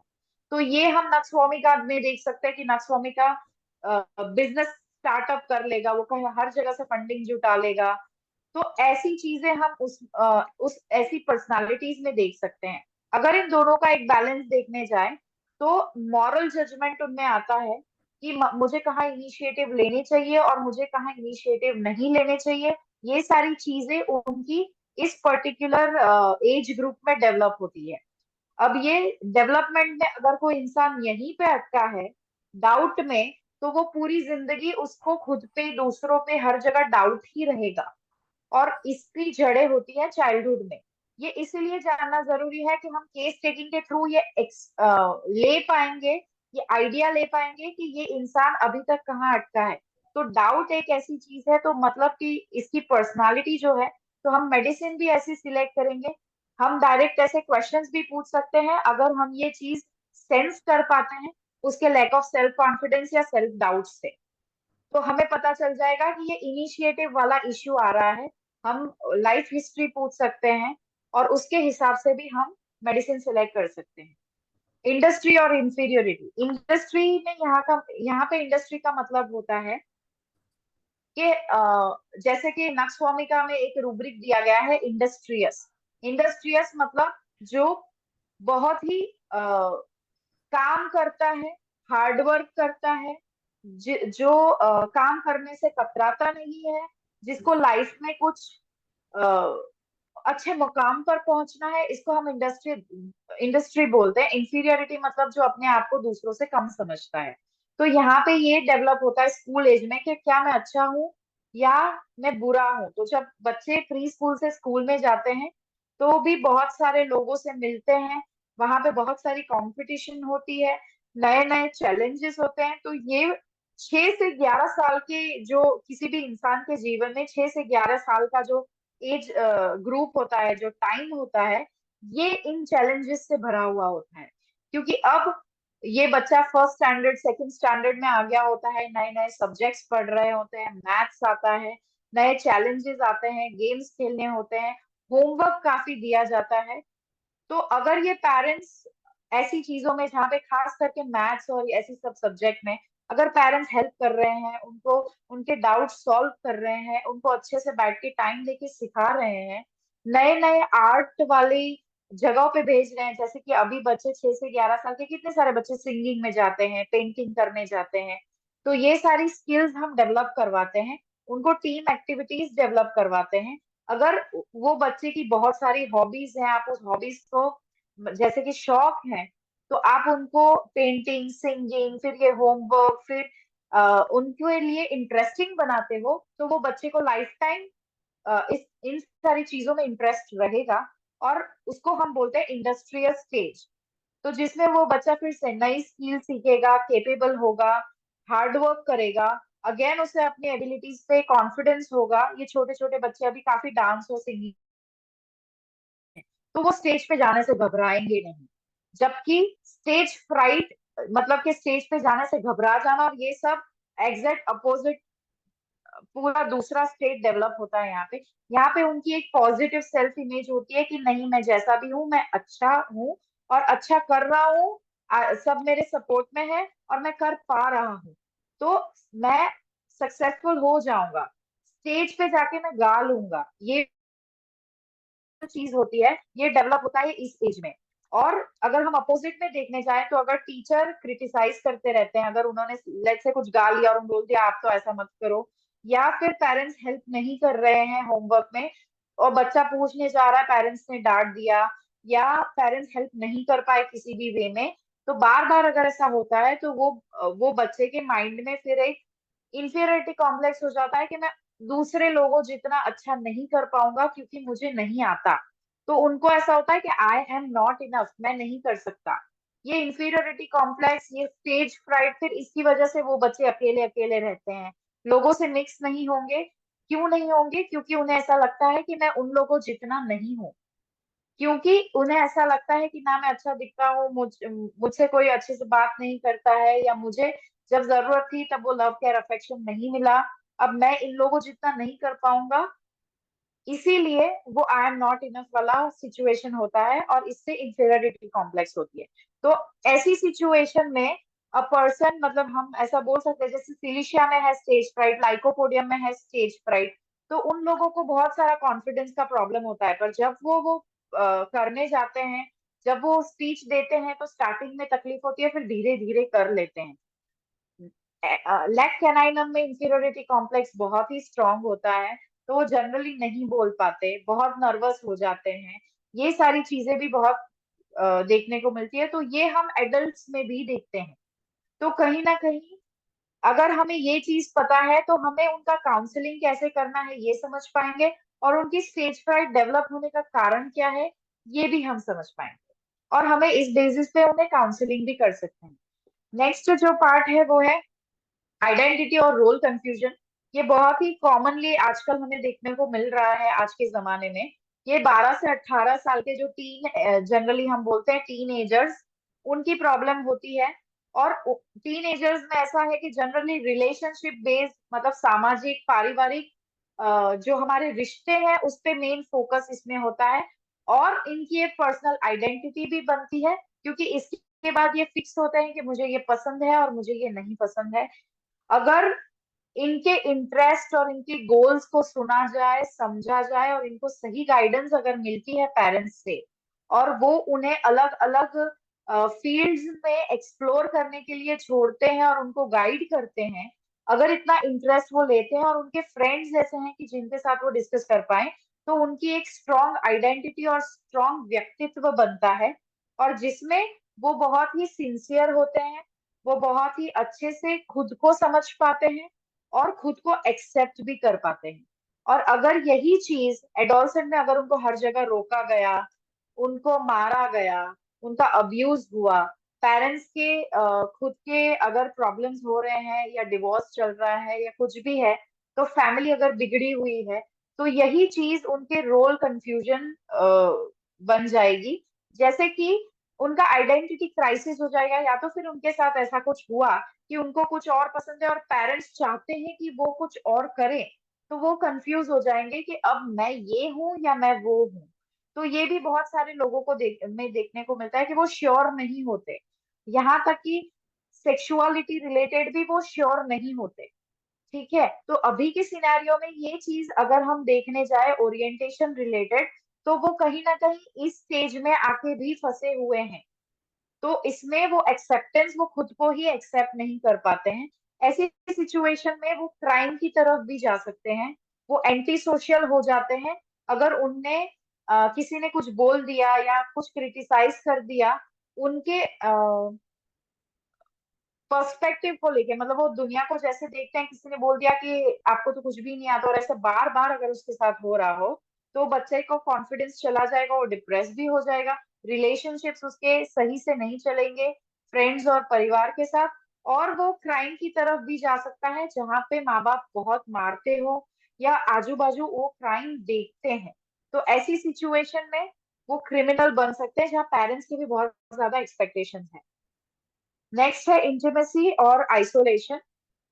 तो ऐसी सिचुएशन में ये भी 19 to 40 years की एज में ये देखने को मिलता है कि इस स्टेज में जनरली पेरेंट्स अपने बच्चों को बड़ा करने में लगे होते हैं इस एज में, और उनके फ्यूचर को सिक्योर करने में या उनके भविष्य को अच्छा बनाने में लगे हुए होते हैं। तो ऐसे में अगर आप बोल सकते हो कि अगर किसी इंसान को मतलब हेल्प नहीं मिल सकती, या वो अपने बच्चों को सही से मतलब उनके पेरेंट्स को वो ऐसे देखते हैं कि वो लोग लड़ रहे हैं, या उनके सिबलिंग्स के साथ, या मतलब पारिवारिक झगड़े अगर हो रहे हैं, तो ऐसे में वो आइसोलेशन में चले जाएंगे, मतलब वो अकेले रहना पसंद करेंगे। और हमने काफी क्रिमिनल्स के उसमें भी देखा है कि वो लोग जनरली मिक्स नहीं होते हैं। हम काफी इंट्रोवर्ट्स को भी जानते हैं, जैसे नेट्रोम्यूर होता है तो उसे इतना सारा पहले से हर्ट हुआ होता है कि वो फिर अपने आप को बंद कर लेता है, वो फिर लोगों से इतनी बात नहीं करता, उसमें कमिटमेंट की कमी हो जाती है और वो लोगों पे ट्रस्ट नहीं कर पाता। तो वो फर्स्ट स्टेज पे अटका हुआ इंसान यहाँ पे वापस भी अटक सकता है। और अगर उसकी लाइफ में सारे आजू बाजू के लोग उससे उसकी तारीफ करते हैं, उसके साथ अच्छे से रहते हैं, अच्छे से बातचीत होती है, तो ऐसी सिचुएशन में एक प्यार भरा माहौल उसका डेवलप होगा और वो लोगों से भी अच्छे से बात कर पाएगा। दूसरा स्टेज जो है वो जनरेटिविटी और स्टेग्नेशन का स्टेज है। ये 40 to 65 ईयर के लोगों में देखने को मिलता है। और यहाँ पे अब ऐसी है कि हम बहुत सारा हमने बच्चों के लिए किया है, काफी सारा हमने समाज के लिए किया है। तो इसमें ये होता है कि जनरली इस एज में लोग क्या ट्राई करते हैं, तो लोग ये ट्राई करते हैं कि हम समाज को कितना दे पाएंगे, हम जो भी लाइफ में सीखे, हमने जो भी किया है। तो एक चैरिटी की भावना इसमें आती है कि बच्चे हमेशा छोटों को गाइड करते हैं, तो उनमें ये भावना आनी चाहिए। तो अगर किसी इंडिविजुअल और अगर किसी इंसान को उसके जैसे कि उसने किसी को पढ़ाया या किसी को सिखाया या उसने अपने बच्चों को ऐसा सिखाया कि आपको दुनिया को कुछ देना चाहिए, अगर इस तरीके की उसकी परवरिश हुई है, अगर उसकी पेरेंटिंग ऐसी हुई है, अगर उसने लोगों को इस तरीके से मेंटर किया है कि नहीं हमें सिर्फ हमारे बारे में नहीं, हमें दुनिया के बारे में भी सोचना है, तो उसमें एक देने की भावना जगेगी कि हमें सोसाइटी के लिए कुछ करना है। तो ऐसे लोग हमें ऑरम में, आर्जेंटम में, ऐसी 6th row of periodic table वाली जितनी भी मिनरल रेमेडीज आती है उसमें देखने को मिलेगा ये सारी चीजें कि हम दुनिया के लिए क्या कर सकते हैं। मेंटर करते हैं वो दूसरों को, दूसरे जनरेशन को कंट्रीब्यूट करते हैं, कमिटमेंट करते हैं वो, और अपनी फैमिली को बहुत ही अच्छे से हैंडल कर सकते हैं। अगर ये पॉजिटिव इम्पैक्ट अपने काम से नहीं कर पाते या इनके बिजनेस फेलियर्स बहुत सारे हुए, ये परिवार को ठीक से संभाल नहीं पाए, ये बहुत सारे कर्जे में है ये और किसी चीज के लिए कुछ नहीं कर पा रहे हैं, खुद के लिए नहीं कर पा रहे हैं, तो ऐसी सिचुएशन में उस इंसान में एक स्टेग्नेशन आ जाएगा। स्टेग्नेशन मतलब फिर वो एक सेल्फ सेंटर्ड इंसान रह जाएगा या फिर वो डिप्रेशन में चला जाएगा। वो इंसान किसी चीज में फिर इंटरेस्ट नहीं लेगा। वो पहले जो परिवार के बारे में सोचता था वो धीरे धीरे या तो फिर वो कंप्लीटली डिप्रेशन में चला जाएगा या तो फिर एकदम वो कहते हैं ना बंद होके नंब होके रह जाएगा कि जिसको अब सोसाइटी के बारे में नहीं सोचना है क्योंकि वो खुद का ही कुछ सेट नहीं कर पा रहा है। तो ऐसी सिचुएशन में हमें पता चल सकता है कि ऐसी सिचुएशन में लॉस ऑफ फाइनेंस में क्या रेमेडीज है, फिर उनको फेलियर जैसा फील होगा, वो डिप्रेशन में चले जाएंगे। ऐसे लोगों को मानसिक बीमारियां भी बहुत सारी हो सकती है, डायबिटीज और हाइपरटेंशन जैसी। लास्ट जो स्टेज है वो है इंटीग्रिटी और डिस्पेयर का स्टेज। मतलब जब एकदम इंसान बूढ़ा हो गया होता है तो वो अपनी पुरानी सारी यादों को याद करके सोचता है कि क्या मैंने अपनी जिंदगी ठीक से जी है कि नहीं जी है, मैंने क्या किया है और क्या नहीं किया है। तो 65 प्लस एज अगर हो जाती है तो उसके बाद एक ही चीज होती है, loving relationships with other people, जिसमें फैमिली वाली चीज आ गई और जिसमें ये भी आ गया कि मतलब आप जैसे बोलते हैं ना बहुत सारे 65 प्लस वाले लाफिंग क्लब में जाते हैं, कितने सारे लोगों का ऐसा होता है कि या तो हस्बैंड या वाइफ किसी की डेथ हो जाती है 65 प्लस में, तो वो इंसान अकेला रह जाता है। तो वो इस स्टेज में अ, उसको पूरी लाइफ को याद करता है। और इस स्टेज में काफी सारे हमने देखे हैं, इस स्टेज में मानसिक बीमारियां भी बहुत होती है। तो इस स्टेज में इंसान ये सोच रहा होता है कि मैंने पूरे लाइफ में सब कुछ सही किया कि नहीं। अगर वो इस तरीके की पेरेंटिंग वाला इंसान है तो ये सोचेगा कि मेरी वजह से सब किसी को कोई प्रॉब्लम तो कभी नहीं हुई, मैंने अच्छे से परिवार को संभाला है कि नहीं, मैंने सब सब मेरी जो रिस्पॉन्सिबिलिटीज हैं वो मैंने अच्छे से की है कि नहीं। अगर ये चीज होती है, अगर उन्हें लगता है कि नहीं मैंने अच्छे से की है, तो ये डेवलप करता है सेंस ऑफ इंटीग्रिटी, जिसमें होता है एक्सेप्टेंस, अपने प्रति एक्सेप्टेंस, उनको कोई रिग्रेट नहीं, कोई पछतावा नहीं होता है। और वो एक पीसफुल एटमॉस्फेयर में रहते हैं, मेडिटेशन करते हैं और अपनी लाइफ अच्छे से दूसरों के साथ हंसी खुशी जीते हैं। और सामने अगर वो ये चीज नहीं कर पाते, परिवार के साथ उनका कोई प्रॉब्लम चल रहा है या प्रॉपर्टी इश्यूज, या पहले से उन्होंने इतना इन्वॉल्व वो नहीं हुए हैं, तो उन्हें काफी सारी चीजों का पछतावा भी रहेगा, उन्हें अच्छा भी नहीं लगेगा, वो गुस्से में रहते होंगे, अकेले रहते होंगे, बच्चों से झगड़ा करते होंगे। तो ये सारी चीजें आएंगी ऐसी सिचुएशन में। मेन प्रॉब्लम हो सकता है उनके पेरेंटिंग को लेके, या उन्हें कोई रिग्रेट है, वो इरिटेशन के रूप में बाहर आ सकता है। तो अगर हमें ये सारे स्टेजेस पता है तो हमें ये पता चलेगा कि हम किस स्टेज पे आके अटके हुए हैं। अब हम ये होम्योपैथी में यूज इस तरीके से कर सकते हैं कि हम जनरली बहुत सारे क्वेश्चंस सबको पूछते हैं, और खास करके हम लाइफ स्पेस मतलब उनके जीवन की कथा में पूछते हैं, तो हमें काफी सारी चीजें ऐसी पता चलती है कि जैसे फादर के डेथ के बाद सारी चीजें बदल गई, तो उन्होंने वो चीज खोई, तो उनमें उनको क्या एक्सपीरियंस उन्होंने किया, फादर के साथ उनका रिलेशनशिप कैसा था, और कहाँ पे मेन प्रॉब्लम आई थी, कि जिसके बाद उनको फादर की डेथ के बाद एग्जैक्ट प्रॉब्लम क्या हो रहा है। ऑब्वियसली वो फादर को मिस कर रहे हैं, पर उसके बाद सपोर्ट सिस्टम चला गया, ये प्रॉब्लम है, उनका लव केयर और अफेक्शन चला गया, ये प्रॉब्लम हो रहा है। तो डिफरेंट डिफरेंट लोग डिफरेंट डिफरेंट नजरिए से एक सिचुएशन को देखते हैं, उस पर से हम ये डिसाइड कर सकते हैं कि वो पर्सन का मेन कोर इश्यू क्या है, कोर प्रॉब्लम क्या है। और यही प्रॉब्लम हम बहुत सारी मेडिसिन में भी देखते हैं, जैसे कि सिक्योरिटी का प्रॉब्लम कैल्केरिया कार्ब में होता है। एक मुझे बहुत सक्सेसफुल बनना है वाला एक लाइकोपोडियम में होता है। और उनका होता है कि मैं अपने परिवार को पहले रखूं, मैं अपने बारे में इतना ना सोचूं। प्लेटिना को होता है कि मैं ही सबसे ज्यादा सुपीरियर हूँ, मेरे लेवल में कोई नहीं आ सकता। तो ये जो छोटी छोटी चीजें जो हमें मेडिसिन तक पहुंचाने में मदद करती है, ऑब्वियसली फिजिकल सिम्टम्स तो है ही, पर उसके साथ ये भी जरूरी है। तो ये हेल्प करता है कि अगर किसी को आइडेंटिटी क्राइसिस है, तो आइडेंटिटी क्राइसिस वाली दवाइयां कौन सी है, और काउंसलिंग में हम आइडेंटिटी क्राइसिस को रिजॉल्व करने के लिए या ठीक करने के लिए क्या पेशेंट्स को बोल सकते हैं कि भाई आप अपने लाइफ में इतने चेंजेस करो जिससे ये वाली जो मेन इश्यू है आपका, वो हम धीरे धीरे रिजॉल्व कर पाएंगे। तो ये आज का मेरी तरफ से था प्रेजेंटेशन, और मैं आशा करती हूँ कि आप सबको सुन के अच्छा लगा होगा। सभी को बहुत मजा आया। और मैं doctor T Sridhar group sir से विनती करती हूँ कि आप कुछ बोलना चाह रहे हैं, बोलिए सर। डॉक्टर प्रणालिनी मिस्त्री, इट वाज ए वेरी बहुत बढ़िया था। आप साइकोलॉजी एरिक्सन का लाइफ डेवलपमेंट के बारे में बताया, इसके साथ होम्योपैथी भी जुड़ा हुआ था, तो इसके बहुत बढ़िया था। एक बड़ा एक्सपीरियंस है इस साइकोलॉजी में। एरिक्सन ये फ्रॉइड का स्टूडेंट था, उसमें अलग सेपरेट किया था। मैं एक साइकोलॉजिस्ट भी है, खाली होम्योपैथी नहीं है, डिफरेंट टाइप ऑफ ये पढ़ाया, तो टीए भी पढ़ाया, टीसीए पढ़ा लिया। फिर और आए तो साइकोलॉजी भी सीख लिया, तो इसलिए मुझे मालूम है। तो इस बहुत बढ़िया था।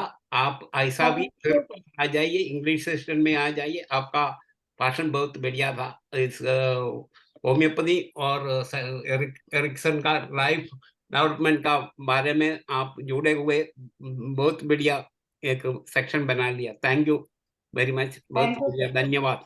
Okay, thank you sir, thank you so much sir. प्रणाली सर, आप प्रणाली जी, आप जी कृपया पीपीटी को हटा लीजिए, पीपीटी को हटा लीजिए। जी जी ओके सर, जी सर। प्रणाली जी, आपको बहुत ही सैल्यूट मैं कहूँगा। Thank you sir, thank you sir. It is just an excellent presentation. और इसके साथ ही मुझे कुछ बातें भी याद आ रही हैं डॉक्टर हेरीमैन का। डॉक्टर हेरीमैन का डेथ शायद मोर देन 80 के प्लस में हुआ था ना, 89 के एग्जैक्ट था। तो उनका जो लास्ट वर्डिंग है, आपने जो लास्ट में जो कहा था, इंटीग्रिटी की बात कर रहे थे, इंटीग्रिटी। तो उन्होंने एक जो मैसेज दिया है जो कि दुनिया के लिए बहुत बहुत काम आया, हम लोग को भी इसको सोचना चाहिए। That is my life was not lived in when, मेरा जीवन व्यर्थ नहीं। अब सोचिए Yes. इतना बड़ा फीलिंग्स अगर किसी को होता है तो कितना बड़ा सेटिस्फाइड था। और हम लोग सभी Yes. तो जानते हैं कि डॉक्टर हेडमैन का लाइफ कितना स्ट्रगल का था, है ना। हाँ। अपने घर को छोड़ना पड़ा, सारे बातें उनके साथ में काफी घटनाएं हैं, सब लोग जानते हैं। तो ये एक बहुत अच्छा लाइफ को किस तरह से आप लेते हो हाँ। और समाज कैसा आपके साथ में बिहेव करता है, दैट इज वेरी इंपॉर्टेंट। और ये हम लोगों के लिए, हम लोग के लिए बहुत ही अच्छा ये रहेगा। आपने इतना अच्छा प्रेजेंटेशन दिया है। और मैं आपको अभी सोच ही रहा था, तो हमारे सीनियर डॉक्टर श्रीधर साहब ने भी आपको रिक्वेस्ट किया है कि आप इंग्लिश सेशन में भी आ जाइए। मैं भी आपको रिक्वेस्ट करता हूँ कि आप इंग्लिश सेशन में आ जाइए। और इस प्रेजेंटेशन में जनवरी के मैं डेट आपको अभी आपसे फोन करके मैं बात कर लूंगा और जनवरी में आपका डेट को मैं फिक्स कर देता हूँ। ओके, जी सर, तो शुक्रिया। Congratulation and thank you thank you. For this nice presentation. एक चीज और मैं थैंक यू सर। एक जो डोमिनेशन ऑफ द पेरेंट, ये बहुत इंपॉर्टेंट होता है आपका जो ब्रिंगिंग ऑफ डोमिनेशन। और हम लोगों के अंदर रिपर्टरी में long time for the domination, और उसमें कार्सिनोसिन का रोल बहुत बढ़िया दिया गया है। तो हम लोग चलिए आप इसमें होम्योपैथी का अप्रोच कितना बढ़िया हो सकता है। डॉक्टर हरिहरन साहब भी कुछ कहना चाहेंगे। Doctor Hariharan, kindly unmute yourself and you can talk, sir. Okay. Dr. Hariharan, you have raised your hand. Okay. Yeah. Okay. Can you hear me, madam? Yeah. You are audible. Madam, your class is very good. You already said almost all things. I do not, not studied the psychology, but now what I heard from you is very, very correct. How a child is grooming to, and see if the chronological order of a child from infancy to see old age. See, there is two parts. One is positive and another is negative. You shown all these things, but I like to say in Kerala, see, it is a problem. Parenting is a problem nowadays here. The parent. Sir, please unmute yourself. Sir, unmute yourself, sir. Doctor. Okay. The parents did not know how to groom a child. There is a problem here, sir. See, the parents are trying to fulfill their wishes and imposing that wishes to the child. See, Yes, see, by growing the child, that at its adult age, the boy will react to the parents. yes. They do not obey the parents, and what will happen is the child, either he will go to suicide or he will go to take drugs. Now in Kerala, a lot of students in higher secondary and secondary students are taking drugs. It is a problem here. Yes. So That, the basic reason is the parenting. Parenting is a basic. Parenting, that's why counseling is very important with homeopathy to parents and patients. and the So thing इसी is के साथ that other people, other doctors, मतलब other fields are not taking these small things into consideration. जितना हम psychology को साथ में लेके चलते हैं, हम रिजॉल्व भी कर पाते हैं ऐसे प्रॉब्लम्स को with proper medicines. See, बहुत madam, अच्छा presentation. madam, Yes, a lot of students, while they are studying in medical colleges, engineering colleges, IITs, they are suiciding. Dr. Hariharan, sorry, sir, because now the time is up. Okay, sir. Okay, Dr. madam, Anjali thank you very waiting much. for us. Thank you, sir. Dr. Anjali and the speakers are waiting for us to complete. So, Dr. Nutan ji, आप इसको session को conclude कीजिए। मैं doctor प्रणाली जी आपका बहुत बहुत धन्यवाद करती हूँ सभी पार्टिसिपेंट्स की तरफ से, और doctor Sahani sir, Kurup sir, special धन्यवाद आपको। Doctor Rajini, welcome So English session, over to you.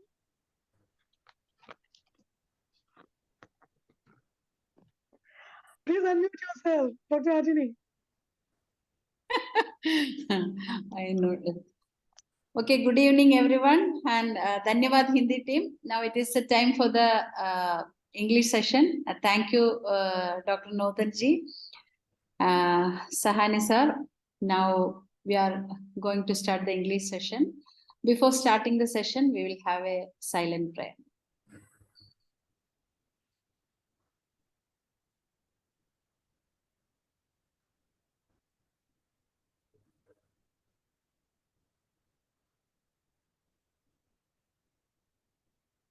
Good evening and welcome everyone for today's English session. Today is our 1187th day of continuous webinar. We are conducting this webinar without any break, without any leave. So I'm appreciating all the participants for joining with us and all those who are conducting and struggling behind this. Thank you everyone for this. Thank you for the journey of IFPH is continuing. So many are joining with us and now we are continuing our journey. Thank you so much. And today's our guest is Dr.C. MANOJ Narayanan, and he's MSc and PhD. He holds PhD in Natural Product Chemistry from Gandhigram Rural University, and he has created a number of programs and projects in Kerala, Tamil Nadu, New Delhi, and promoting sustainable lifestyle and eco-friendly practices. And he is the co-author of 20 research papers and 11 patents, and joint executive coordinator in National Games 2015 to execute Green Protocol, state resource person of Sujitwa Mission, and member of state level committee for plastic and waste management, founder of Pelican Biotech and Chemical Lab, and SWM consultant for Trikakara, Vadakanjeri and Maradu Municipality, and convener in My Clean, Malleshwaram, Bangalore, to implement waste management protocols. And many points I missed because you have done many things. So for all the participants, please go through that. And today's our subject is climate change and carbon footprint. Sir, I'm welcoming you on behalf of IFPH. Please welcome, and you can talk now. Thank you, madam. So first of all, I thank the IFPH family for giving this opportunity. I think this is my second time. And if anybody would have listened to me, it may sound a little repetitive because I keep talking the same language in different costumes. It's the same message all times, but then probably this time having a little bit focused topic to discuss, which is basically the carbon footprint, climate change, and its impact on health, which is basically your area. I'm encroaching a little onto that. So before I start getting into the impact of climate change, carbon footprint, etc., I think I need to create some clarity on what is carbon footprint. So many a times people have misconceptions, and though probably most of you will know, I would like to tell this story about our small planet Earth, where it started and why we are talking about the same carbon footprint. Why? Because I'm talking about the science which says that the same carbon dioxide which I am breathing day in and day out is actually the problem. So the question is like, all the animals are breathing out, all the plants are breathing out carbon dioxide. Then why this sudden one fine morning we are talking so much bad about carbon dioxide? Because it is a part of living. So there is this confusion. So I would like to tell this story about what happened to Earth, and then why this carbon footprint story. So as we all know, Earth was a burning globe when actually it got parted from the sun as a part of the Big Bang, and possibly after the sun was formed and the sun exploded to create a small piece of this rock, which is earth. And at that time, everything in the form of carbon. So mostly when it started cooling down, it was actually a huge glob of fire, plasma. So when the earth started cooling down, most of the minerals, basically the metals, the entire metals and its oxides, everything became solid, which became the mantle, the crust of the earth. Then the silica settled down.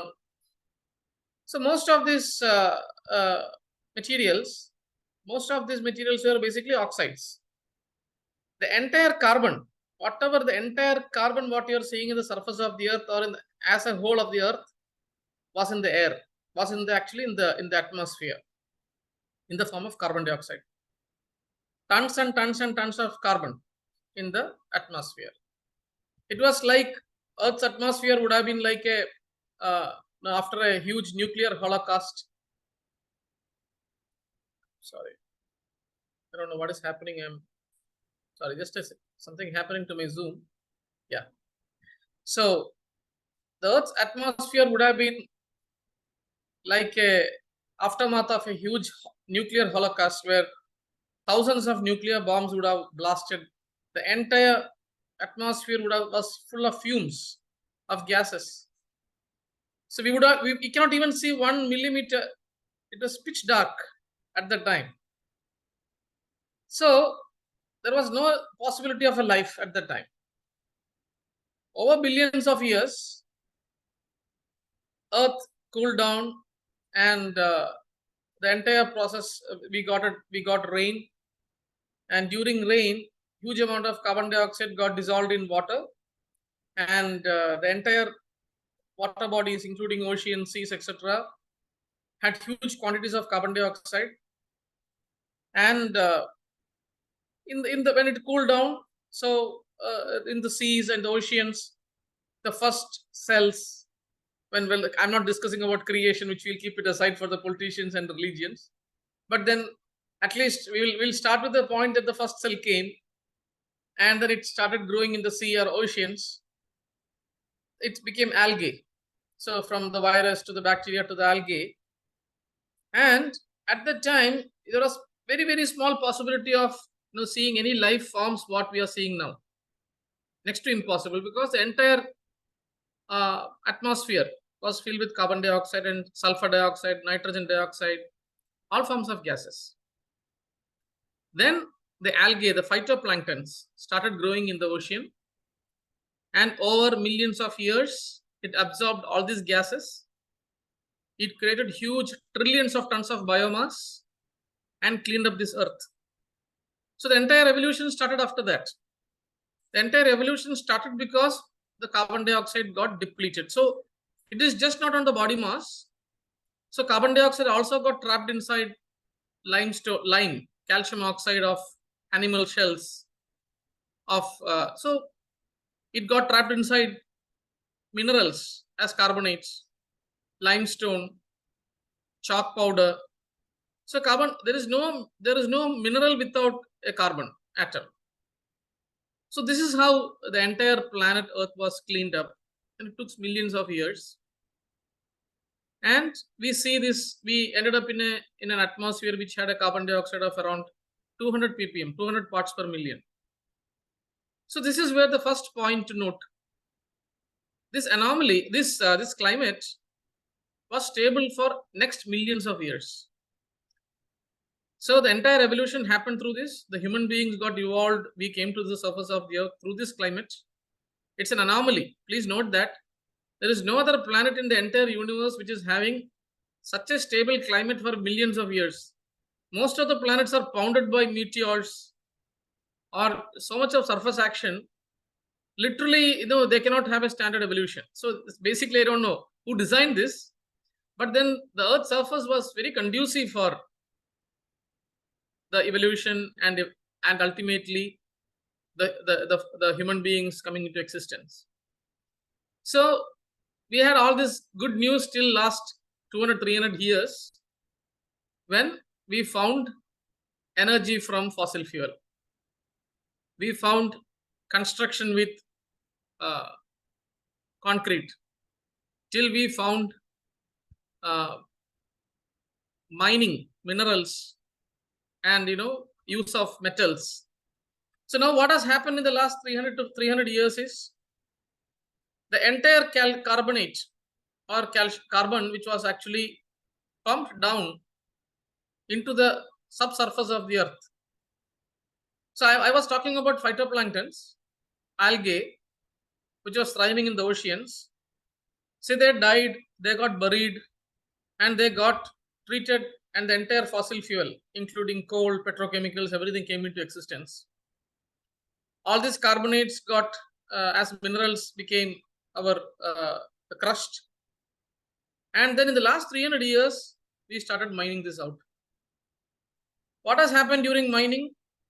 There are 2-3 impacts. One, we are using fossil fuel again for running all those machineries while mining.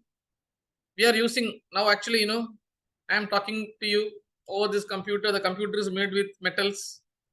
I am using energy which is actually fueled.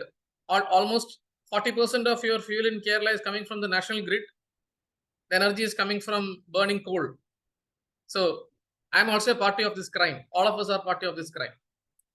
So then the last 300 years, whatever carbon went down, we took it out. So it took millions of years for pumping this carbon into the earth's crust.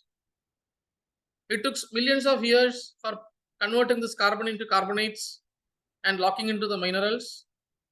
In last 300 years, we took most of them out. So now we are having a carbon. So where the man got evolved, the entire evolution happened in 200 ppm of carbon dioxide. Now we are facing double quantity of carbon dioxide at 400 ppm. So at this juncture, I would like to define 3 aspects of carbon footprint we always talk about. One is carbon neutral. Carbon neutral is something what's the plant do. So what the plants does, it absorbs carbon dioxide from the air, water from through the roots, and then convert the entire carbon dioxide into carbohydrate, which get converted into protein, fat, etc., and get sequestrated inside the body of the plant, which is consumed by the animals. The plants die, animals die, the entire body mass will become carbon dioxide eventually. And again, this cycle is called as carbon neutral. So there is no impact on anything. It is pretty neutral. Carbon positive is something when we are actually mining, anything which we are doing mining, and in that process creating carbon dioxide, or by mining and consuming that material we are using carbon dioxide, it is called as carbon positive. Carbon negative is when we do activities which can sequestrate carbon into bodies. Creating all living forms is basically carbon sequestration. Because every living body will be having 30 to 40% of carbon inside that by default. So this is what is carbon neutral, carbon positive, and carbon negative. So now is the time to look into our life. We get up in the morning. I discuss in every every lecture of mine at the same point. We get up in the morning. We are sleeping on a bed made up of iron or wood, which is carbon positive. We use a sink, a wash basin made up of ceramic, which is made with minerals, mined silica, casted with energy generated from fossil fuels. We use a brush made up of plastic, which is actually again something mined out of petrochemicals. We use paste, which contains calcium carbonate and hell lot of chemicals, again made from all carbon positive materials. Then we take bath using water pumped with carbon positive energy. Use soap, which is made carbon positive. So the entire human living is carbon positive. Right from getting up in the morning till sleeping, even this interaction is carbon positive. We are the only species in the surface of the earth which create this carbon footprint. No other animal leave a footprint. They all just live and die without creating any impact to the environment. And this is the awareness we should have. So what happens to this? Now I am talking about the carbon footprint, and I am putting the entire humanity as a culprit, responsible for the entire problems. Then next question is, what is the problem with carbon footprint? Okay, so there is a direct impact of carbon footprint on health. So let us use common sense. Imagine 200 ppm was the carbon dioxide content in the atmosphere when human evolved. Now it is 400 ppm. So that directly you are talking about 100% increase in carbon dioxide in the air what I am breathing. Direct 100% increase. We all know that hemoglobin has more affinity to carbon dioxide than oxygen. Basically, if you're talking about carbon dioxide oxygen exchange in our respiratory tract, given a choice, hemoglobin will hold on to the carbon dioxide than oxygen. The only reason why we are able to breathe oxygen is because of the vapor pressure. If it is 23% of oxygen, 23% is almost like 230,000 ppm versus 400 ppm of carbon dioxide. So, and entirely the oxygen respiration system happens because there is a huge vapor pressure of oxygen. It's called as a partial pressure. The presence, if you are taking 100 ml of air, there is 23% of oxygen and 400 ppm of carbon dioxide, due to which there is an exchange happening. But now, look at your lifestyle. I'm just asking this question. Can you recollect when is the last time you had a deep breath, like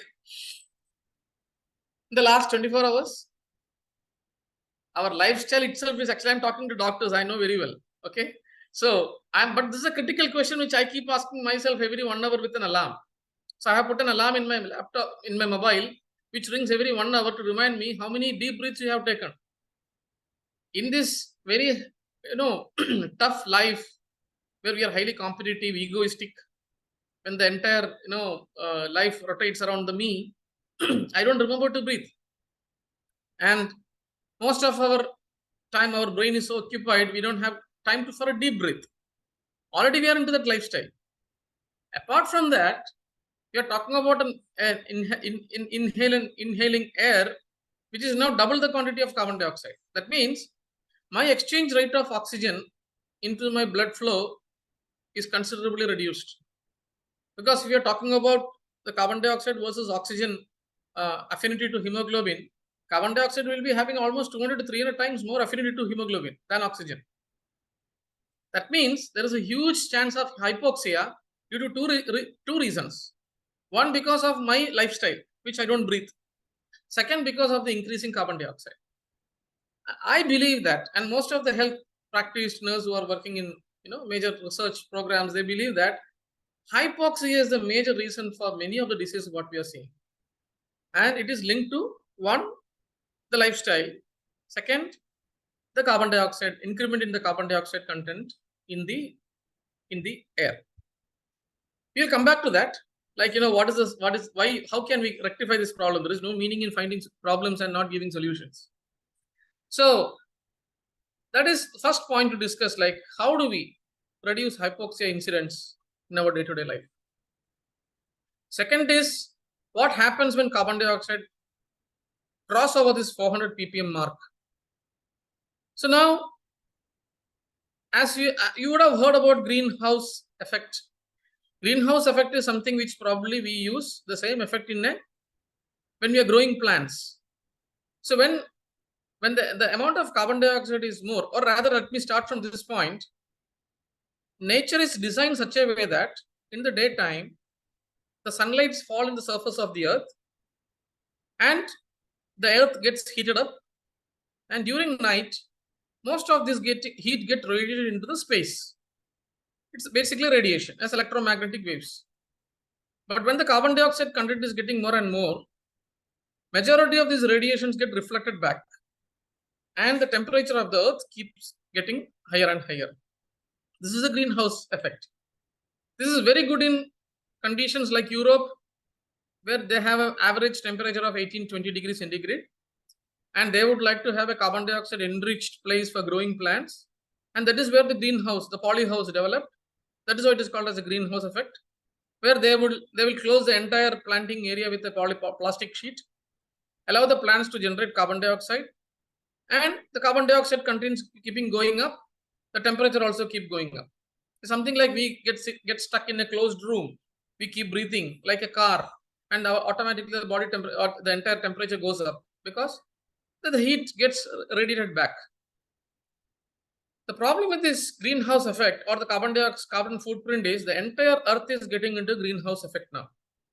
So the carbon dioxide content in the surface of the earth, especially in the stratosphere, it's going up, and due to which the huge amount of radiations are getting reflected back. What is the consequence? The first consequence happens in the ocean. There are two consequences in the ocean. One direct consequence is when the temperature goes up, automatically the ocean temperature goes high. What is now considered is the Arabian Sea, the temperature have gone up by almost 5 degrees centigrade, average temperature. So what happens when the temperature of oceans and seas goes up? As we all know, the amount of air dissolving in the water is inversely proportional to the temperature. Imagine if the average ambient temperature is around 32, 33 degrees centigrade, there is X quantity of air which get dissolved. When the temperature becomes 38, automatically most of the air will get purged out. Like it's basically vapor pressure again. So as the temperature goes up, the quantity of oxygen or air which is actually dissolving in the water will come down. Immediately it will impact the aqua animals in the sea and ocean. So they will have less and less of oxygen to breathe, and more animals and plants will die in the ocean. Now this is becoming a very serious problem because the more animals die in the ocean, all of them will decay, all of them will become carbon dioxide and methane. They will come to the air and they will increase more carbon dioxide, which will kill more animals. It is like a spiraling circle which goes down and down and down. And that is what actually we are seeing at permanent perishing. We are going to perish at this rate because more and more animals and plants will die in the ocean, more and more carbon footprint generated, which will create more carbon dioxide, more temperature, more deaths. One is direct. Second is the ocean temperature is highly responsible for the climate. Climate in terms of, for example, climate expert says that there was no depression notified in Arabian Sea before 5 to 10 years. There was no depression. We had cyclones. Depression is when the hot air collides with cold air and it creates a different, I'm not expert in geography, so but that's what I hear. So most of these depressions happen in Bay of Bengal, on the other side, the eastern side of the Western Ghats. But it never used to happen in the Arabian Sea. But in the last 2 to 3 years, we are consistently getting depression in the Arabian Sea, due to which we are getting huge cloud bursts. So depression over Arabian Sea and Western Ghats is a deadly combination. Huge amount of clouds are formed over Arabian Sea and over west side of Western Ghats, wherever there is actually a wall which actually prevents the wind, where the clouds are actually transferred. This creates cloud burst, which we actually faced in last 3 to 4 years. So what is the consequence? One is basically the nature's fury and death, which actually creates that. The consequence of extreme weather conditions is like excess humidity. Already Kerala is actually having, consider this, only 23% of air is oxygen, of which Kerala is facing 80% humidity. So we are having around 1.6 to 2% of oxygen going into our respiratory tract. That's what we are getting, especially in an area with higher humidity ratio. So unless the respiratory tract is very clear, imagine I'm having some mucus, further my oxygen exchange will come down. So extreme climate, extreme humidity, and consequently less amount of oxygen is creating more hypoxia. I don't have to tell you as doctors that most of you know that how you will be burdened with patients coming into during rainy seasons, and that is going to become higher and higher. On the other side, so we had heavily raining periods and then extreme dry climates. So extreme dry climates again creates dehydration, it also creates, so there is another consequence. What we are seeing is huge mutations happening in microorganisms, pathogenic microorganisms, due to this extreme climate conditions, and they're becoming infectious, more and more infectious. So mutations means huge possibility of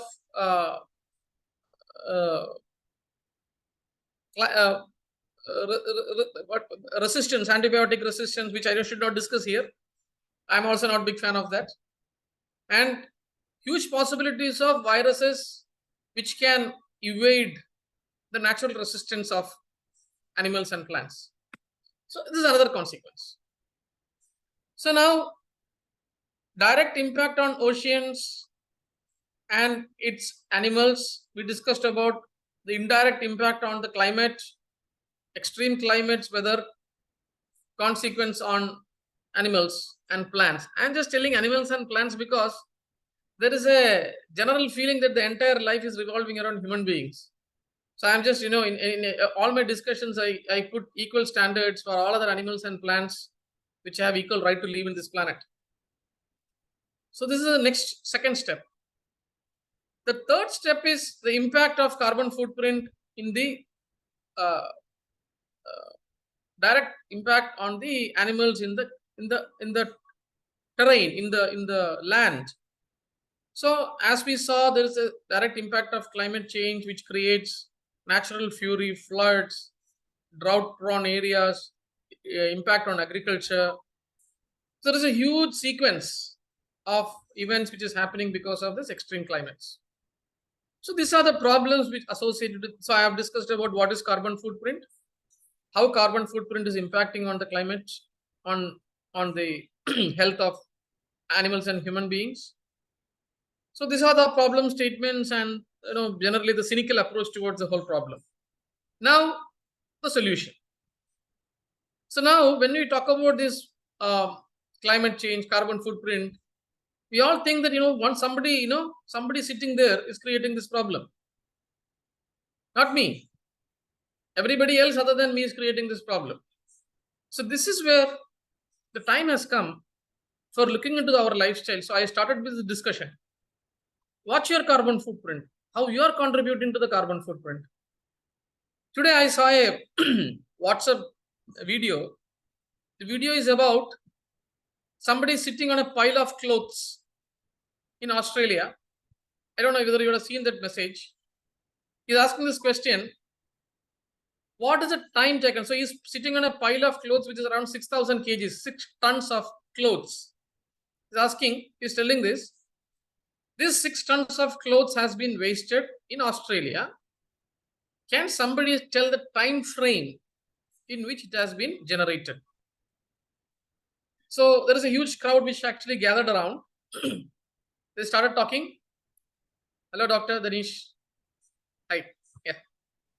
So I don't know whether I started early. Probably you were there. I don't know. Okay. Anyway, fine. So there's a huge crowd which gathered around this pile of clothes, and this guy is asking over a microphone or a megaphone. Can somebody suggest what is the time frame by which these clothes have piled up? So some people told 2 years. So the guy told no, lower. Then they told 1 year. They further lowered it. It came to 6 months, 1 month, 1 week, 24 hours, 1 day, 1 hour. So he lowered it. The conclusion is the entire 6 tons of waste in Australia was generated in 10 minutes. Waste clothes. And this is just not an Australian story. This is happening across the globe. Why?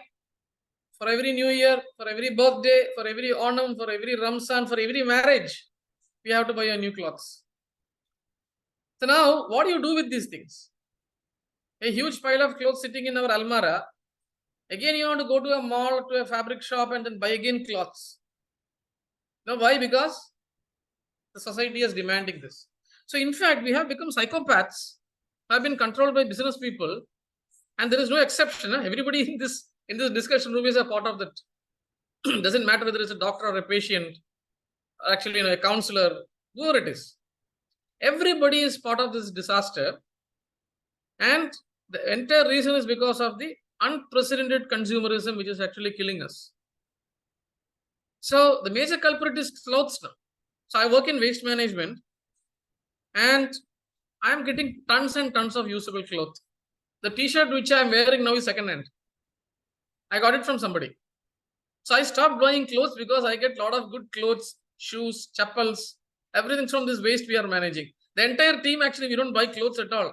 Most of the things we don't buy. We get good bags. So I have seen people just simply going and buying a bag just for the heck of it. Buying a footwear just for the heck of it. They don't need it. They are already having 5 to 6 pairs of footwear sitting in their home. Just because they went to a shopping, they bought one footwear. So now the entire, the humanity is becoming psychopaths without even knowing what they are doing. And we have defined success in life in terms of our material possession and trying like an idiot to live that life and creating all these problems.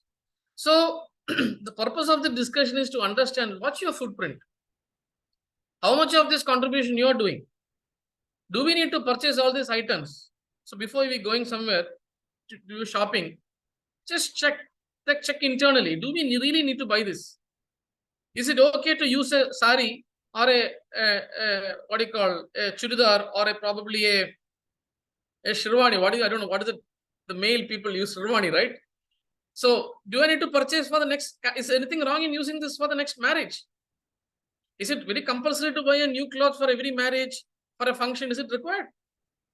So society has taught this. The business people have taught us. Don't we have common sense? Can't we think?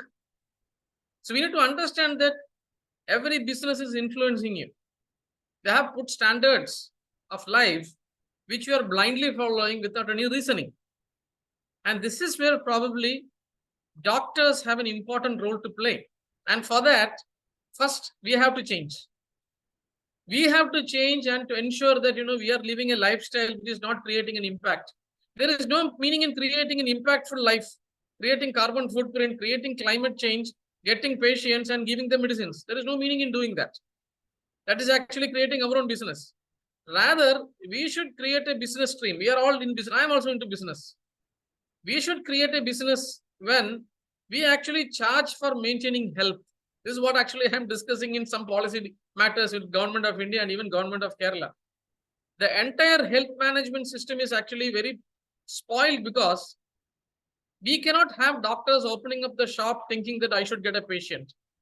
Rather, we should have doctors who are opening the shop and telling that I am going to maintain the health of a patient. That is my responsibility. But I am in waste management. There are many waste management companies and organizations who are licking their lips when they see waste. That means more waste, more money. I have also been in that format for some time. Then I realized that, my business is actually creating more waste rather than reducing it. So we restructured the entire business model by which we tell our customers that you pay me X amount of rupee every month. I will help you not to generate waste. That's what we are doing now.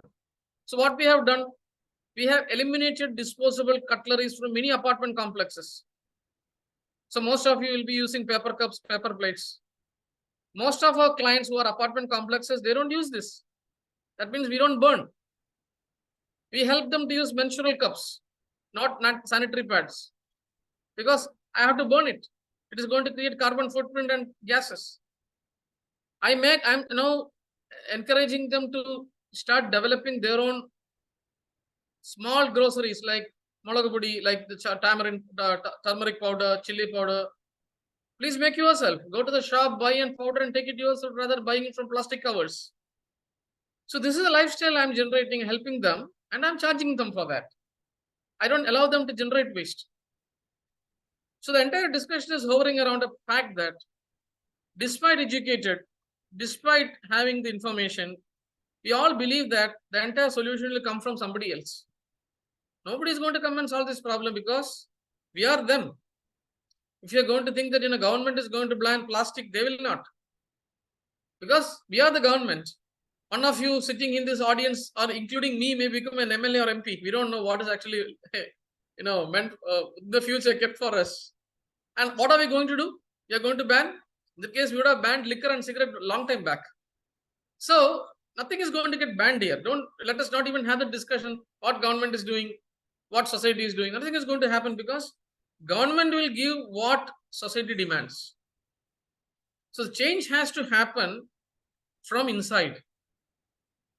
So I was actually in a recent in a health, a few doctors were there in a discussion. So something similar came up. So I was telling this factor. The most important discussion has to come from, or most important communication has to come from doctors, because doctors are the custodian of health. And if doctors don't change, the entire society won't change. Why this? For example, we all know that for mostly diabetes, blood pressure, especially arthritis coming out of inflammation and cholesterol, the best thing is exercise. We all know that. But most doctors don't prescribe that because doctors themselves are not generally fit. They don't do exercise. So that is why they are not advising this. So doctors who are fit, who can do some exercise generating around 100 pulse rate, they definitely convince the patients that you don't have to take medicines. You can get rid of all these ailments purely by exercise and good food habits. This is not happening. So when this change has to happen, because the responsibility should get fixed on us. We should think that we are responsible. I'm responsible. I feel that I'm responsible for the entire society around me. I tell my parents, my brothers and sisters, my cousins, my nephews and nieces, please curtail your consumerism. Please watch your footprint. Just don't go for a drive because you want to do it, because you are just pushing out carbon dioxide. I just want to go for a drive, take a car and go for 100 kilometers. So what is the carbon footprint? Do you know that? I'm not actually a joy killer. I'm not telling you don't have fun. Have fun with a awareful living. How much of footprint, environmental footprint we are generating? So I don't know how much time do we have. Generally, I forgot how much. What is the time of this discussion? Up to 9 o'clock, sir. So 9 o'clock, including question answer session, right? No. 8:45 onwards, we will discuss. Fine. So I am having another 7 minutes. So why? Because see, I can put many scenarios, but I think the discussions are more important, because the discussions has to or this type of interactions has to point the finger onto me. The three fingers, when I am pointing finger onto you, the three fingers are the same story. So this inherent thought process has to come from a next level of mental maturity. So this is where probably another responsibility which the doctors have. Earlier, this was actually under the hand of religion, which is spirituality. I'm talking about spirituality. Earlier, the entire spiritual communication was done by religion. Unfortunately, religion has gone to dogs. I'm sorry for mentioning that. Religion has become another concoction of people who are trying to make politics out of it. All the religions, I'm not specifying one or two. So that means including mental health has become the responsibility of doctors. So most of the diseases are, as you all know, it's psychosomatic. Most of them. And these diseases are coming out of competition, unnecessary competition, not able to have a contented life. Always, so the society will keep teaching us, telling that, success is this, success is that. And it is absolutely on a good mental maturity only we can figure out that all these things are nonsense. And a contented life is the most important part of maturity or life, good, happy life. And who is going to tell this now? Tell me. There is nobody in the society who is going to talk like this language. Because either you have to be a god man or a god woman and preach, and they will be having a followers. Okay?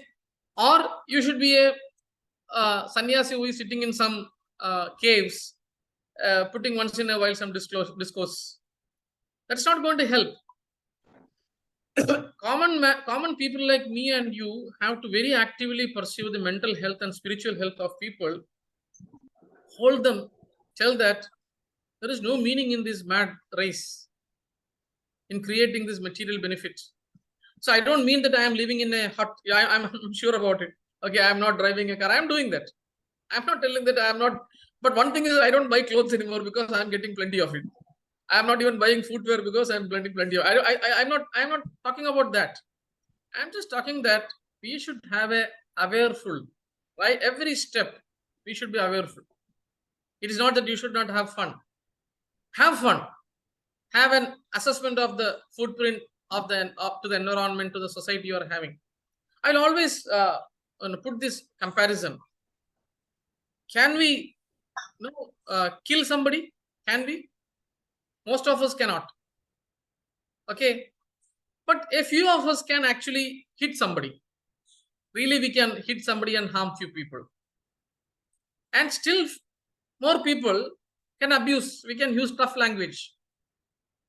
So an awareful living is when you're the absolute. You understand that every action of us is going to kill somebody. A bottle thrown, something burned, an unnecessary purchase is going to kill somebody eventually. A bottom of pyramid person, not me and you. Mostly our family will not get affected because we have a place to go. Ultimately, who is getting affected? Bottom of pyramid people who don't have any name and address, who are actually living in the edges of the society. They are the people who are getting affected first. And then the poor animals. They absolutely don't have any clue what is going to happen to them. And they are the people, these are the animals and plants, they are suffering because of reckless action of ours. This is where the thought process has to start. And as health managers, we should be able to very actively pursue psychosomatic approach mental health which lead to a spiritual life which will watch my footprint. Am I killing somebody? Am I hitting somebody? Am I abusing somebody? These are various levels of interactions possible. Am I graduating from one step to another? So where are we in terms of this? We can assess. We can ask the people who are coming to us as patients to assess this. We can ask, communicate this to children. I think there is a huge responsibility on doctors to communicate this to children, because the next gen children are trapped in this success. So it started in the last generation. We blew it up, and the victims of this entire engagement is going to be the next generation children. So I would like to close this session. It's only just 2 minutes. I think we'll have more interactive session if possible. I would like to conclude this session. Climate change is a consequences. The entire climate change or carbon footprint is the consequence of the reckless consumerism of human beings. There is nothing else. There is only one way. It's not like, for whom I am doing it. The question is, will you kill somebody for something? Same question. Will you hit somebody for something? Will you abuse somebody for something? We will not. Most of us will not. So let us not do this. Even it's called as Adrishya Papa in Vedanta. It's Adrishya Papa. We don't know that we are going to face that consequence. There is a Drishya Papa, actually we'll get immediate. It's Newton's third law. And then there is an Adrishya Papa, which probably, one of us, maybe it's me or my family or my kids and kids who are going to suffer that. So let us believe in that and try to create a society which considers. So living environment eco-friendly is not a virtue anymore. It is actually a responsibility.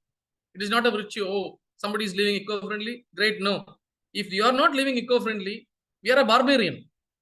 Actually, we are the scoundrel. We are the goons of the society. As bad as those gundas who are actually inside the jail, nothing different from them and us. And this is a spirit at which, I'm pretty aggressive in communicating this, because I'm trying to nail this pretty hard. So it's very difficult to penetrate because, we have been trained for the last 40-50 years in those lines. So I hope nobody will get offended by this communication. I hope this would have driven the point and take the society to the next stage. Thank you so much for this opportunity.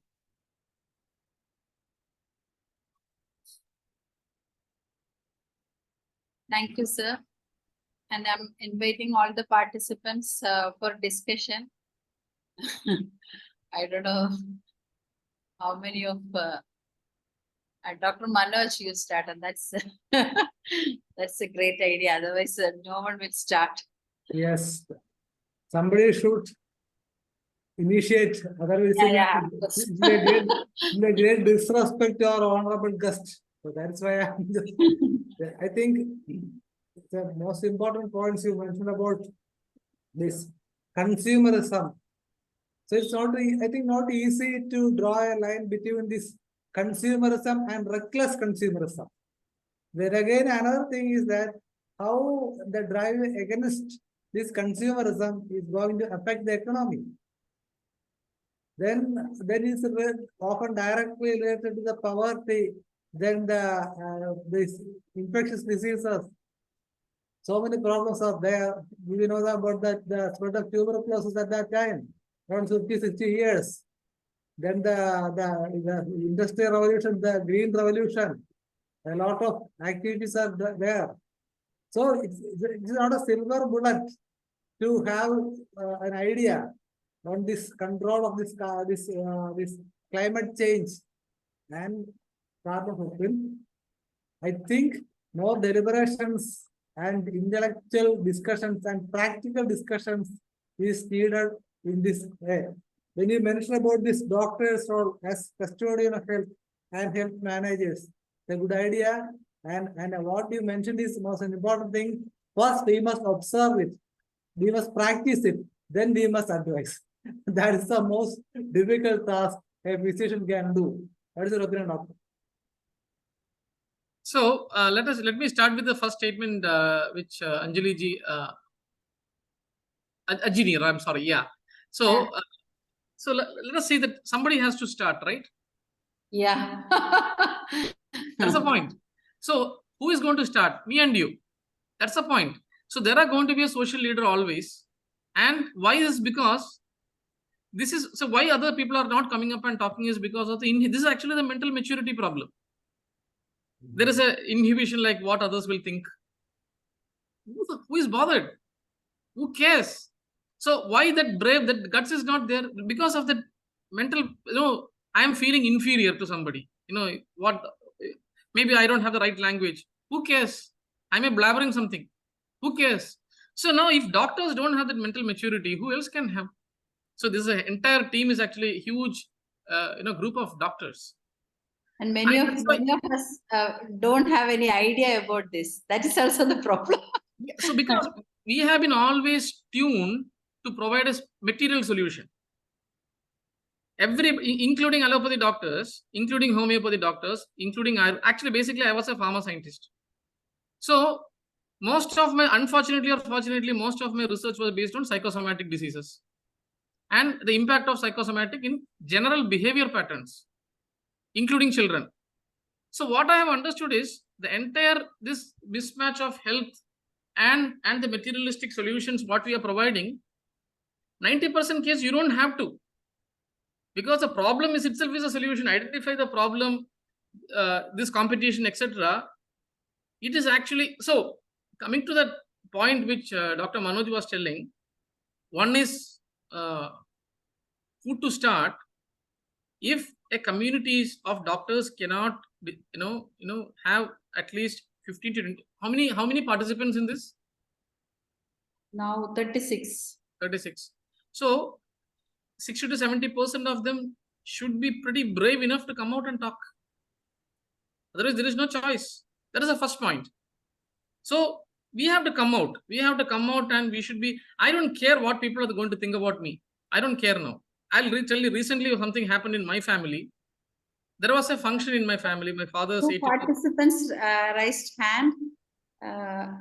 No, don't mistake me. I'm not trying to, No. And what I'm going to tell now, we have only 10 minutes. So we'll give chance to them. Right. Quickly, I will conclude this. Okay. There was a function in the family. And I insisted that, my father's 84th birthday, I called everybody and told them, don't bring present. Because the 60th birthday present is sitting inside the almara. So giving a present has become an activity And when I called these people and told, they are replying, Manoj, it's a very good idea. Somebody has to start. But for that, I had to get a lot of brickbats in my family. How dare you talk somebody that don't bring present? So how much we are actually prisoners of these conventions?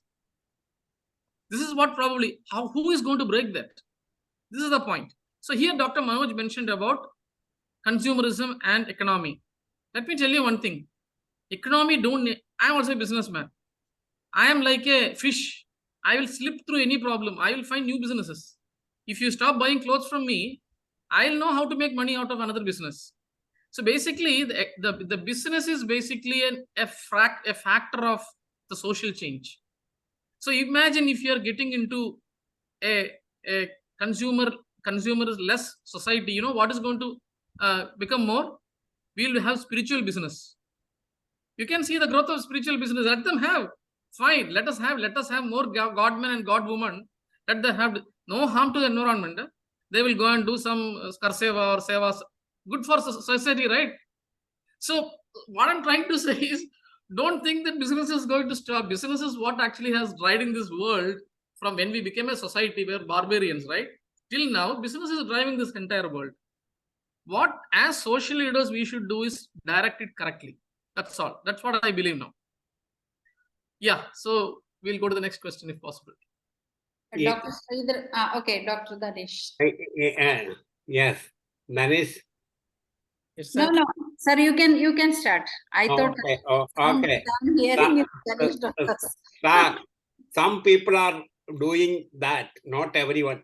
But that I am last 10 years, I have not purchased dresses at all. That some people forcibly like that they are giving that some dhotis and etc. That is a custom.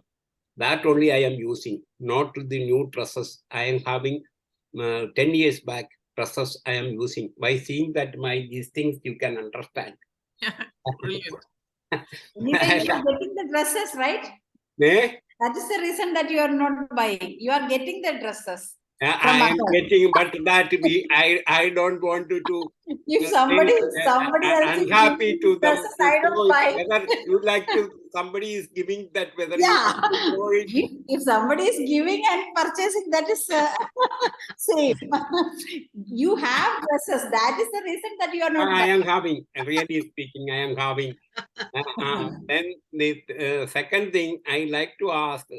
What initiation you took only by talking, what action you took, that I like to know. Excellent. So one thing which probably the last 10 years which I have done is, one is putting everything into my life. I don't buy a pet bottle. I haven't purchased a single parcel food because it is coming in plastic wraps. I buy groceries from grocery shops which give without any packages. I buy milk without any plastic packets. I carry a water bottle wherever I go. I have my own teacups wherever I go. Even in a train, I buy in that. So this is one thing which I implemented in my life for the last 10-15 years. Second, I am helping many communities to do that. As discussed in the profile of mine. So I conducted this national games in Kerala. I was the Green Protocol Joint Executive Coordinator, which actually changed the entire profile of Kerala's administration in terms of waste management. We conducted national games, gave food for 1 lakh people every day without any disposables, no paper cup, paper plate, PET water bottles, aluminium foil, thermocol, nothing. So that actually resulted in creating a green protocol rule in 2016, which is actually now diluted because of this COVID, where smarter people came and told that, COVID viruses actually can spread through reusable cutleries, and they convinced the health secretary, and then, he put a ban to the reusable cutleries rule, and now paper cups and paper plates are being sold everywhere. So very good, sir. I understood that. Thank you very much that you are doing something, and not only you. There was one Venugopal Reddy. Recently, there was a talk regarding that this plastic and its uses one section. He was showing that how he used that reusing to the these bottles, and how he is carrying always he is carrying a box, and he is taking that balance food from that packet, that box. Like that, there are some few people I saw that they are adopting these things. And another thing that what I feel is that in our fan, every week we must have to clean. I am staying in Bombay. That there, the fan is always to 1 week, otherwise it will become white. It is white. It will become black because of that. The pollution is so much because each people are using not that public transportation. We must have to use. For one person, one car is running. That it is a wrong idea. Absolutely, you said that. That is making so much pollution. It is so much pollution. Like that, so many things I can say because of lack of time. Only 6 minutes now. Ganesh is there. That our discussion is there. That in there that that our that bill regarding that the medical bill is passing. That there also there. What I feel is that what you said is that if we may not win, that we must have to go for some other job, not for the homeopathic practice. That medical bill.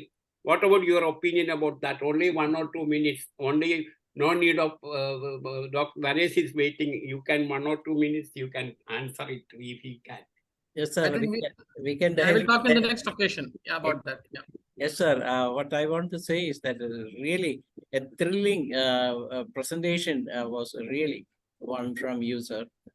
This is what we are looking at this international forum for promoting homeopathy. There are things which are beyond the reach of doctors, which somebody like you people can come out and say that these are the things you have to do, you have to deliver. As the social manager, a doctor has a duty as a social manager, as you rightly pointed out. We are also doing all these things. Whenever a patient comes to our clinic, usually we used to observe the patient, how the person comes into the clinic and how he does his day-to-day life and how he purchases things and how he disposes the things and how he drinks and what kind of food he eat and what time of at what time he eat. Nowadays, there is a tendency in the people that they used to eat very late in the night and they they used to buy so-called dishes from a different part of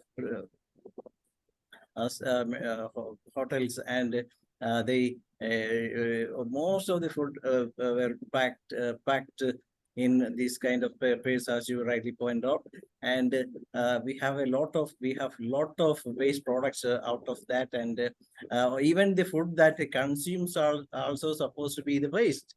They are not giving as the support what actually people does not know what is a food and what is the right food and what time one has to take the food. But the as you know, nowadays the international calamities are going on there, and too the wars are going on, and because of that wars there are a lot of carbon produced inside in not only in the Palestine-Israel war, but at the same Ukraine-Russian war. But all these are carbon dioxide. All these are coming to the world, and how the sun and how the atmosphere can tolerate this much of carbon dioxide in the inner, and how the people will go, how the people will move forward in their life if this condition go like this. That means that all these things are man-made, and it is our duty to point out to each and everyone that it is not the caste or religion that control the people. It is for that, not only for that, they are working for getting benefit out of the politics, and they are also looking at their security rather than the people's security. And as a result, this lot of unwanted air is coming into the world. And because of that, the communities are suffering. When, as you rightly point out, we as a person has to deliver by ourselves. For example, I have two daughters, and both of them were married, but I in the wedding card itself, I have printed that no presentation is allowed, and I like that. So this is what everyone has to do. Then only, of course, you can donate to somebody who really in need of the presentation. That means this is what we have to deliver as a doctor. Also, not only you should be a sample or example for the peoples who are watching you from outside. Otherwise, as you rightly pointed, you have to be the role model for everyone. This is what I would like to add to your. Dr. Danesh, now. Doctor, we can continue for 5 more minutes because one of the most important aspect is being discussed here. Not only that, the Sridhar doctor has raised a question on medical bill that also need to be discussed in this session, because Dr. Manoj is a person who can also show the importance of the medical bill, because nowadays the so-called medical bill has been proposed and government has signed on it, and we all know that this is a bill for the medical community from the other side, who are the total working like a business people, and the purpose of this medical bill is to impose the imprison the people, and not only in the name of protecting the people, they are imprisoning the people, and they are forcing people to take vaccines and everything, and this is not the way to implement a medical bill. Medical bill are supposed to protect the health of every person, not only for a single person or a single community or a single health sector. But as we here in India, we have eye system. All this eye system people are working very, very high way to protect the community health rather than the many benefits they get out of it. What's your opinion on that, Dr. Manoj? So, okay, I think we have shifted from carbon footprint into the medical bill. Okay, I'll just put my opinion on that. Rather than criticizing the medical bill, I will point a finger onto myself and all of us. See what they did, or the allopathy or the modern medicine did to get, what they did which we didn't do. How they got the upper hands and we couldn't get the upper hand. We actually has a more sustainable medical system, more robust, everything, we have a lot of plus. But then a few things which actually we missed. What did we miss? One major missing is again showing off. Like, see, for example, if actually I'm in a crowd of... Sir, I have a suggestion. Can you continue for 10 to 15 minutes more in the Malayalam session to join us with the for the discussion? So that will be helpful, because now it is the time for the Malayalam session and we are going to discuss about same thing. So let us start the session and you have to continue for 15 minutes with us if you have time. That will be more nice. Definitely, I can. We can start the session. So thank you so much, Dr. Manoj, because now it is the time for the Malayalam session. I am inviting the moderator of Malayalam session, Dr. P. Shaila, to moderate Malayalam session. Dr. Shaila, please welcome. Thank you so much, Dr. Manoj, for your beautiful session. Next time we will have a discussion from the beginning. That will be more nice. You have to start with the discussion. That will be good. Thank you, sir. Thank you so much. And good night, everyone. See you the same time tomorrow. And we are moving to the Malayalam session. Dr. Shaila, please. Okay. Thank you, Dr. Ajini. എല്ലാവർക്കും നമസ്കാരം. ഇന്ന് IFPHന്റെ 1187 ദിവസമാണ്. ഇന്ന് നമ്മുടെ zoom സെക്ഷനിൽ മലയാളം സെക്ഷനിൽ പൊതുജനാരോഗ്യ bill ശരിയും തെറ്റും എന്നുള്ള വിഷയത്തെക്കുറിച്ച് ചർച്ചയാണ്. ഇന്നലെ ചർച്ച നടന്നിരുന്നു. അതിന്റെ തുടർ ചർച്ചയാണ് ഇന്നും ഉള്ളത്. അപ്പൊ ഇന്ന് ഈ സൂം പ്ലാറ്റ്ഫോമിൽ പങ്കെടുത്തിരിക്കുന്ന എല്ലാ ബഹുമാന്യരായ ഡോക്ടേഴ്സിനെയും ഹോമിയോപ്പതി സ്നേഹികളെയും സ്റ്റുഡൻസിനെയും എല്ലാവരെയും ഞാൻ വളരെ സന്തോഷപൂർവ്വം സ്വാഗതം ചെയ്യുന്നു. എല്ലാവരും തന്നെ ഇന്ന് ഈ മെഡിക്കൽ ബില്ലിനെ കുറിച്ചും നമ്മൾ ഇനി എന്താണ് ചെയ്യേണ്ടതെന്നുള്ള കാര്യങ്ങളെ കുറിച്ചും എല്ലാം അവരവരുടെ അഭിപ്രായങ്ങൾ എല്ലാവരും വ്യക്തമാക്കണമെന്നുള്ള റിക്വസ്റ്റോട് കൂടി ഇന്നത്തെ ചർച്ച നമുക്ക് ആരംഭിക്കാം. എന്തായാലും ആദ്യം ശ്രീ മനോജ് നാരായണൻ സാറിലേക്ക് തന്നെ പോകാം. സാറ് സംസാരിക്കാൻ തുടങ്ങിയതായിരുന്നു. അതിന് നമ്മുടെ മലയാള സെക്ഷൻ പരിപാടിയിൽ തന്നെ അതിന്റെ തുടർച്ചയാകാം. സാറിനെ ഞാൻ ആദ്യമായി ഇതിനെക്കുറിച്ച് അഭിപ്രായം പറയുന്നതിനായി ക്ഷണിക്കുന്നു. മെഡിക്കൽ ബില്ലിന്റെ കോൺട്രവേഴ്സിയിലേക്ക് ഞാൻ പോകാൻ ഉദ്ദേശിക്കുന്നില്ല. പക്ഷേ മെഡിക്കൽ ബില്ല് പോലത്തെ ഒരു അൺബാലൻസ്ഡ് ബില്ലിലേക്ക് സമൂഹത്തിനെ കൊണ്ട് എത്തിക്കാനുള്ള കാരണം നമുക്ക് അനലൈസ് ചെയ്യണം. ഞാനത് പലപ്പോഴും പറഞ്ഞുകൊണ്ടിരിക്കുന്ന ഒരു കാര്യമാണ്. Not only to Ayurveda homeo doctors but also to Ayurveda doctors, also to vaidyar. ഞാൻ വൈദ്യ മഹാസഭയിൽ ഒരു അംഗമാണ്. അവിടെയുള്ള അടി ഞാൻ കണ്ടുകൊണ്ടിരിക്കുന്നതാണ്. ആയുർവേദ ഡോക്ടേഴ്സും വൈദ്യന്മാരും തമ്മിലുള്ള അടിയും ഞാൻ കണ്ടുകൊണ്ടിരിക്കുന്നതാണ്. It is just not between allopathy and others. So that means, see, we are not defining healthcare. Healthcare is not, managing disease.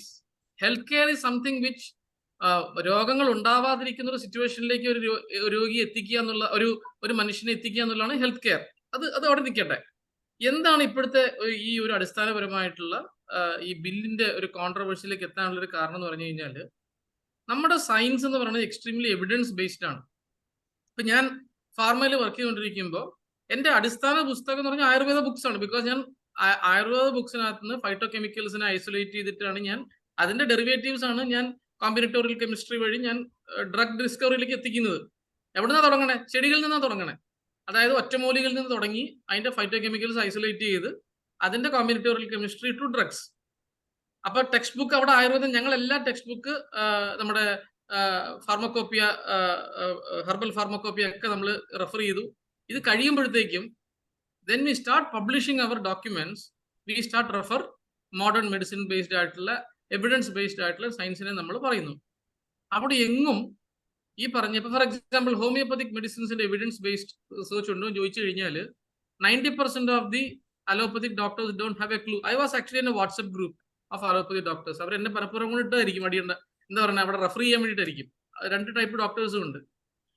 I use to keep on publishing or rather taking reference of medicines of dilution, diluted മെഡിസിൻസിന്റെ world wide നടക്കുന്ന studies ഞാൻ എടുത്ത് ആ ഗ്രൂപ്പിലേക്ക് ഇട്ടുകൊണ്ടിരിക്കും. അതുപോലെ Ayurvedic ഡ്രഗ്സിന്റെ pharmacologic and pharmacognostical studies അവിടെ ഈ ആൾക്കാരെ പറഞ്ഞുകൊണ്ടിരിക്കുന്നുണ്ട്. They were all surprised. Allopathy doctors are surprised, such a study has happened on homeopathy and Ayurveda. Why we are not able to do that consistently? നമുക്ക് എന്തുകൊണ്ട് ഇത് നമ്മുടെ health മിനിസ്റ്ററിനെയോ health സെക്രട്ടറിയോ കാണിക്കാനുള്ള ഒരു ഇക്കോ സിസ്റ്റം ഉണ്ടാക്കാൻ പറ്റുന്നില്ല? ഞാൻ നേരത്തെ ഈ ഒരു ബാനിങ്ങിനെ പറ്റി ഒരു അഭിപ്രായം ഞാൻ പറഞ്ഞല്ലോ. നമുക്ക് എന്തുകൊണ്ട് സിഗരറ്റോ അല്ലെങ്കിൽ ഡ്രിങ്ക്സോ അല്ലെങ്കിൽ ബാക്കിയുള്ള ഈ ഇക്കോ അൺഫ്രണ്ട്ലി ആയിട്ടുള്ള സാധനങ്ങളൊക്കെ എന്തുകൊണ്ട് ബാൻ ചെയ്യാൻ പറ്റുന്നില്ല? Generally, society don't want to get it banned. They are comfortable and convenience അവർ എൻജോയ് ചെയ്യുന്നു. So they will not ban it. അതേ ഒരു ലാംഗ്വേജിൽ തന്നെയാണ് ഇത് സംസാരിക്കേണ്ടത്. Why allopathy is getting more popular? Because allopathy is having more marketing skills. It's business. നേരത്തെ doctor Manoj പറഞ്ഞ പോലെയാണ്. Consumerism is eating us because it is depending, ആ എക്കണോമിയിൽ ഡിപ്പെൻഡ് ചെയ്തിട്ട് കുറെ ആൾക്കാർ നിൽപ്പുണ്ട്. അവിടെ നമുക്ക് പെനിട്രേറ്റ് ചെയ്യാനുള്ള ഒരു ത്രെഷോൾഡ് നമുക്കില്ല. ആ ത്രെഷോൾഡ് ഉണ്ടാക്കണം എന്നുണ്ടെങ്കിൽ ഞാൻ ഈ വൈദ്യമഹാസഭയിൽ ഞാൻ പറഞ്ഞ ഒരു കാര്യം അതാണ്. എല്ലാ വൈദ്യന്മാരുടെയും ഇഷ്ടം പോലെ ഒറ്റമൂലികൾ ഇരിപ്പുണ്ട്. വണ്ടർഫുൾ ഒറ്റമൂലികൾ. കണ്ണ് തള്ളിപ്പോകും അതിന്റെ റിസൾട്ട്. നമ്മൾ ക്ലിനിക്കൽ അവർ പറയുന്ന സാധനം പലപ്പോഴും ഞാൻ തന്നെ കണ്ടിട്ടുണ്ട്. എന്തുകൊണ്ടാണ് അത് പോപ്പുലറൈസ് ചെയ്യാൻ പറ്റാത്തത്? ഇവർ ഇതിന്റെ സാധനം ഒന്നും പറഞ്ഞു തരില്ല. They are not ready to share. Even if we told them, why can't we, we'll help you to patent it. At least, do get some trademark register. എന്തെങ്കിലും നമ്മൾ സഹായിക്കാം. They don't want to open up. അപ്പൊ ഇത് അവിടെ ഒരു conflict. ഇപ്പൊ ഞാൻ അതൊരു point. Second point is the entire ഇത് ഞാനിത് പറയാൻ കാരണം വെച്ചാൽ നമ്മൾ ഈ പ്രോബ്ലംസ് ഐഡന്റിഫൈ ചെയ്ത് കഴിഞ്ഞാൽ മാത്രമേ സൊല്യൂഷൻസിലേക്ക് എത്താൻ പറ്റുള്ളൂ. മെഡിക്കൽ ബില്ലിനെ നമ്മൾ ക്രിട്ടിസൈസ് ചെയ്തിട്ട് കാര്യമില്ല. I am purchasing 500 milligrams paracetamol. 500 milligrams of paracetamol I can push into an HPLC, high performance liquid chromatography. Exact figure എനിക്ക് കിട്ടും. ഉണ്ടെങ്കിൽ ഇല്ലെന്ന് പറയാം. ഹോമിയോപ്പതി ഡ്രഗ് ഞാൻ എങ്ങനെ അനലൈസ് ചെയ്യും?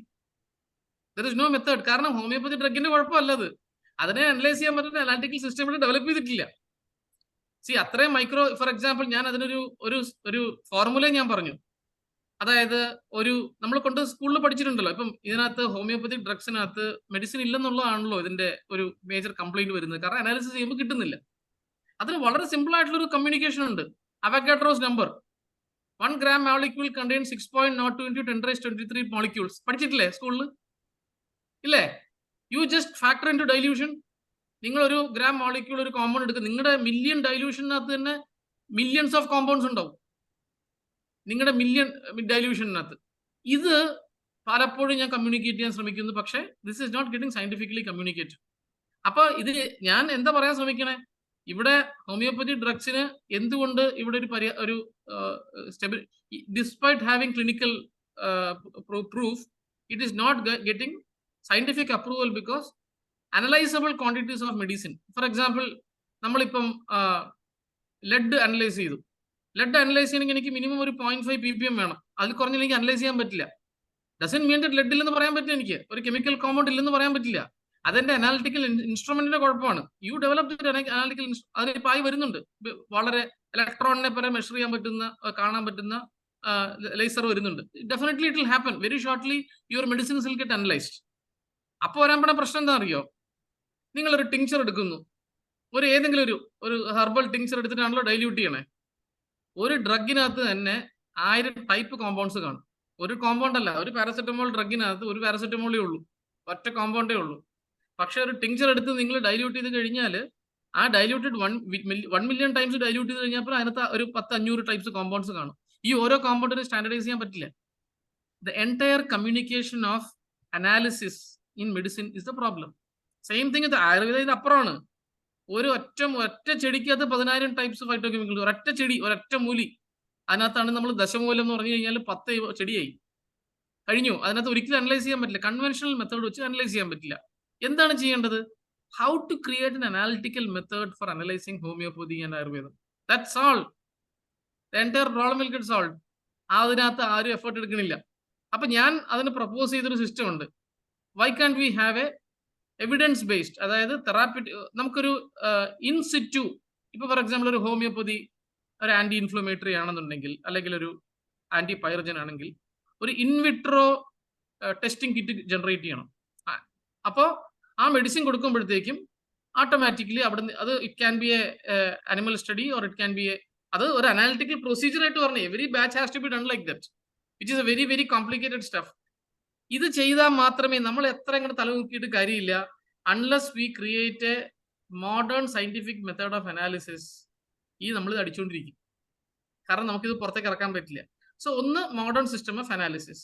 2, ഹോമിയോപ്പതിക്കും ആയുർവേദ മെഡിസിൻസിനും അലോപ്പതി മെഡിസിൻസിനെ കമ്പയർ ചെയ്യാൻ പറ്റുന്ന, ഇപ്പൊ ഞാൻ not talking about chronic diseases. Chronic disease ഒക്കെ ഡെഫിനറ്റ്ലി അലോപ്പതി മെഡിസിൻസ് ആയിരിക്കും. പക്ഷെ ലൈഫ് സ്റ്റൈൽ ഡിസീസസിലൊക്കെ, ജനറൽ പ്രോബ്ലംസിലൊക്കെ, all these Ayurvedam and homeopathy medicines have as good as allopathy medicines അത്ര ഇമ്പാക്ട് ഉണ്ട് എന്നുള്ള ക്ലിനിക്കൽ ട്രയൽസ് കമ്പാരിസൺ നമ്മൾ കണ്ടിന്യൂസ് ആയിട്ട് ഡിസിഷൻ മേക്കേഴ്സിന് മുമ്പിൽ വെച്ചുകൊണ്ടിരിക്കണം. ഫോർ എക്സാമ്പിൾ, ഞാൻ ഉദാഹരണം പറഞ്ഞു കഴിഞ്ഞാൽ, ഞങ്ങൾ വേസ്റ്റ് മാനേജ്മെന്റിലേക്ക് ഇറങ്ങിയപ്പോൾ ഞങ്ങളുടെ മേജർ പ്രശ്നം ഈ ഡിസ്പോസിബിൾസ് ആയിരുന്നു. ഞങ്ങൾ ചെയ്ത പണി, ഇത് പുറത്തേക്ക് പറഞ്ഞാൽ ഇപ്പൊ കുഴപ്പമൊന്നുമില്ല, ഞങ്ങൾ എന്താ ചെയ്യുന്നത് വെച്ചാൽ ഞങ്ങൾ ചെറിയ ഫംഗ്ഷൻസ് ക്രിയേറ്റ് ചെയ്യും. 50 പേരെ 100 കോളേജ് പിള്ളേരെ, സ്കൂൾ പിള്ളേരൊക്കെ പിടിച്ചിരുത്തിയിട്ട് MLA, MP, മന്ത്രി, മേയർ, കൗൺസിലർ, അവരെ പിടിച്ചിരുത്തിയിട്ട് ഞങ്ങളാണ് ഈ പ്രഭാഷണം. അവർ മിക്കവാറും എണീച്ചു പോകാൻ നോക്കും. അവർ എണീച്ചു പോകാണ്ടിരിക്കാൻ വേണ്ടിയിട്ട് നമ്മൾ എന്ത് ചെയ്യും? ആദ്യം നമ്മുടെ ആ പ്രഭാഷണത്തിന്റെ ജിസ്റ്റ് നമ്മൾ ആദ്യം അവതരിപ്പിക്കും. What is this programme? അപ്പൊ അവരത് കേൾക്കുകയാണല്ലോ. എന്നിട്ട് അവരെ കൊണ്ട് ഉദ്ഘാടന പ്രസംഗം ചെയ്യിക്കും. നമ്മൾ പറഞ്ഞ സാധനം അവർ റിപ്പീറ്റ് ചെയ്യും വേറെ ഭാഷയിൽ കൂടി. അവരുടെ വായിൽ നിന്ന് നമുക്ക് വേണ്ട സാധനം അവരുടെ വായിൽ കൂടി എടുക്കുകയാണ്. It's a psychological treatment for getting that influence. ഇങ്ങനത്തെ എഫേർട്ട് എടുത്തിട്ടാണ് നമ്മൾ ഡിസ്പോസിബിൾ ഐറ്റംസ് നമ്മൾ ബാൻ ചെയ്യിക്കാനുള്ള ഒരു സിറ്റുവേഷനിലേക്ക് നമ്മൾ ഗവൺമെന്റിനെ എത്തിച്ചത്. This is not a small game, this is a business. $1 trillion ബിസിനസ്സിനകത്ത് കളിക്കുമ്പോഴത്തേക്കും നമ്മൾ എടുക്കേണ്ട ഒരു എഫേർട്ടാണ്. അതിന് ഒരു സിമ്പിൾ ആയിട്ട്, ഈ ബില്ലിനെ പറ്റി ഞാൻ പറയാണ്ടിരിക്കാൻ കാരണം, ബില്ല് ഇപ്പോഴത്തെ കണ്ടീഷൻസിൽ മുമ്പോട്ട് പോകാൻ യാതൊരു തടസ്സവും ഇല്ല. കാരണം എവിഡൻസ് ബേസ്ഡ് ആയിട്ടുള്ള എല്ലാ സാധനങ്ങളും അവർക്ക് അനുകൂലമാണ്. അത് ഒഴിവാക്കണമെന്നുണ്ടെങ്കിൽ all of you, Ayurvedam, Homeo and all the alternative medicines should join hand, and you should promote all the alternative medicines together. അതിന് പൈസ ഇറക്കണം. നമസ്കാരം നമ്പി ചേട്ടാ. അപ്പം അതിനു വേണ്ടി നമ്മൾ പൈസ ഇറക്കണം. അതിന് നമ്മൾ ടീമിനെ ക്രിയേറ്റ് ചെയ്യണം. ആ team should do the PR work. Allopathy, ഞാൻ എൻ്റെ കമ്പനിയിൽ വർക്ക് ചെയ്തുകൊണ്ടിരുന്നപ്പോഴത്തേക്കും major job was creating communication stories for the medical representative. എന്ത് ഭാഷ ഉപയോഗിക്കണം, എങ്ങനെ സംസാരിക്കണം, അത് അങ്ങേയറ്റം വരെ ഹെൽത്ത് സെക്രട്ടറി വരെ സംസാരിക്കാനുള്ള സാധനം വരെ നമ്മൾ ഉണ്ടാക്കി വെക്കണം. അപ്പൊ നിസ്സാര പണിയല്ല അവിടെ നടക്കുന്നത്. ആ പണി ഇവിടെ നടക്കുന്നില്ല. ആ പണി നടക്കാത്തത് കൊണ്ടാണ് ഇവിടെ നമ്മുടെ ഓൾട്ടർനേറ്റീവ് മെഡിസിൻസ് മുമ്പിലേക്ക് പോകാത്തത്. ഞാൻ മെഡിക്കൽ ബില്ലിനെ പറ്റി ഞാൻ ക്രിട്ടിസൈസ് ചെയ്യില്ല, കാരണം നമുക്ക് ഓൾട്ടർനേറ്റീവ് പറയാനില്ല. അൺഫോർച്ചുനേറ്റ്ലി ആൾട്ടർനേറ്റീവ് പറയാനുള്ളിടത്തോളം കാലം നമ്മൾ അവിടെ കിടന്ന് കോലാഹലം അടിച്ചിട്ട് കാര്യമില്ല. Let us focus on the problem എന്നുള്ളതാണ് എൻ്റെ അഭിപ്രായം. സാറ് പറഞ്ഞതില് ഒരു കൺഫ്യൂഷൻ ഉള്ളത് സാറേ, ഇതിപ്പോ ഗവൺമെന്റ് തന്നെ അറിഞ്ഞുകൊണ്ടാണോ അറിയാതെയാണോ ആയുഷ് സിസ്റ്റത്തിന് മൊത്തത്തിൽ ഞങ്ങളെ പ്രവർത്തന സ്വാതന്ത്ര്യത്തെ ഹനിക്കുന്ന രീതിയിലുള്ള ഒരു നിയമമല്ലേ ഇത്? അതുകൊണ്ടാണ്. അല്ല ഹോമിയോപ്പതിയെ മുമ്പോട്ട് വരാൻ സമ്മതിക്കുന്നില്ലെന്നോ ആയുർവേദം മുമ്പോട്ട് വരാൻ സമ്മതിക്കുന്നു എന്നല്ലല്ലോ. നിയമം വഴി ഞങ്ങളെ പ്രവർത്തിക്കാൻ പല ചികിത്സയും നമ്മളെ കൊണ്ട് തടയിടുന്ന ഒരു ബില്ലല്ലേ വന്നിരിക്കുന്നത്. അതാണ് പ്രശ്നം. അതെ ഡോക്ടർ, ഞാൻ പല അസുഖങ്ങളെയും ഞങ്ങളെ ട്രീറ്റ് ചെയ്യുന്നതിന് തടയിടുന്ന ഒരു ബില്ലാണ്. അതാണ് പ്രശ്നം. ഞാനതൊരു ഉദാഹരണം പറഞ്ഞു. ആയുർവേദ ഡോക്ടേഴ്സും വൈദ്യന്മാരും തമ്മിൽ അടിയുണ്ട്. അപ്പൊ അവിടെ എന്താണ്? എവിഡൻസ് ബേസ്ഡ് ആണ്. ആയുർവേദ ഡോക്ടർമാർ പറയുന്നത് ചരത സംഹിതയിലുള്ള സാധനം മാത്രമേ ഉള്ളൂ എന്നുള്ളത്. ചരത സംഹിതയ്ക്കത് കയറിയത് വൈദ്യന്മാർ എടുക്കുന്നതാണ് കയറിയത്, അല്ലാണ്ട് ചരതൻ എവിടെ നിന്ന് ഉണ്ടാക്കി ആകാശത്ത് നിന്ന് കൊണ്ടുവന്ന സാധനമൊന്നുമല്ല. That means this conflict is happening because of business. അപ്പൊ അവിടെ ബിസിനസ് ലൈക്ക് ആയിരിക്കണം നമ്മൾ. അപ്പൊ നമുക്ക് ബിസിനസ് മൈൻഡഡ് ആവേ പറ്റൂ. നമ്മൾ ബിസിനസ് അപ്പുറത്ത് കളിക്കുന്ന കളി ഇവിടെയും കളിക്കണം, അല്ലാണ്ട് നമുക്ക് മുമ്പോട്ട് പോകാൻ പറ്റില്ല. അപ്പൊ എന്തുകൊണ്ടാണ് ഗവൺമെന്റിന്റെ കൂടെ ഞാൻ വർക്ക് ചെയ്തിട്ടുണ്ട്. പല IAS ഓഫീസേഴ്സിനും ഒരിക്കലും അവർക്ക് ഇൻഹിബിറ്റഡ് അല്ല, അവർ ഓപ്പൺ മൈൻഡഡ് ആണ്. അവരെങ്ങനെയാണ് ആക്ഷൻ എടുക്കണേ? ആരാണ് ഈ ആക്ഷൻ എടുക്കുന്നത്? IAS ഓഫീസേഴ്സ് ആണ് ആക്ഷൻ എടുക്കണേ. അല്ലാണ്ട് മന്ത്രിമാരൊക്കെ വെറും ഒരു ചട്ടക്കം മാത്രമേ ഉള്ളൂ, ബില്ല് എഴുതി ഫൈൻ ചെയ്ത് കൊടുക്കുന്ന ആൾക്കാർ മാത്രമേ ഉള്ളൂ.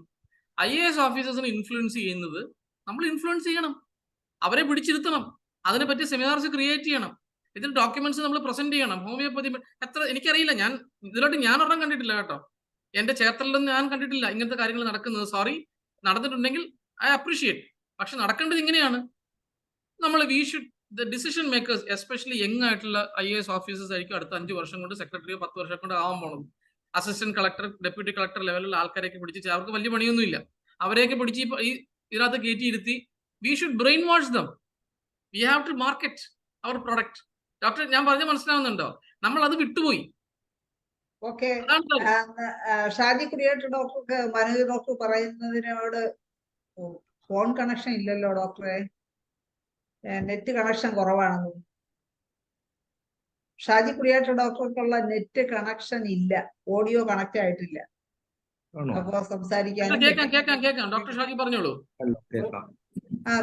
ഡോക്ടർ മനോജ് നാരായൺ, എന്നെ ഒന്ന് ഞാനിപ്പോ വന്നേ ഉള്ളൂ ഡോക്ടർ, എനിക്ക് പരിചയം കിട്ടിയില്ല. എനിക്ക് ഒരു ചെറിയ ഇൻട്രൊഡക്ഷൻ തരാമോ ആരാന്നുള്ളത്? ഞാൻ ഹോമിയോ ഡോക്ടർ അല്ല, ഞാനൊരു ഫാർമ സയന്റിസ്റ്റ് ആയിരുന്നു. അപ്പുറത്ത് കിടന്ന് അവിടുത്തെ ഈ കോലാഹലം കണ്ടിട്ട് അവിടുന്ന് രക്ഷപ്പെട്ട് ഓടി പോകുന്നതാണ്.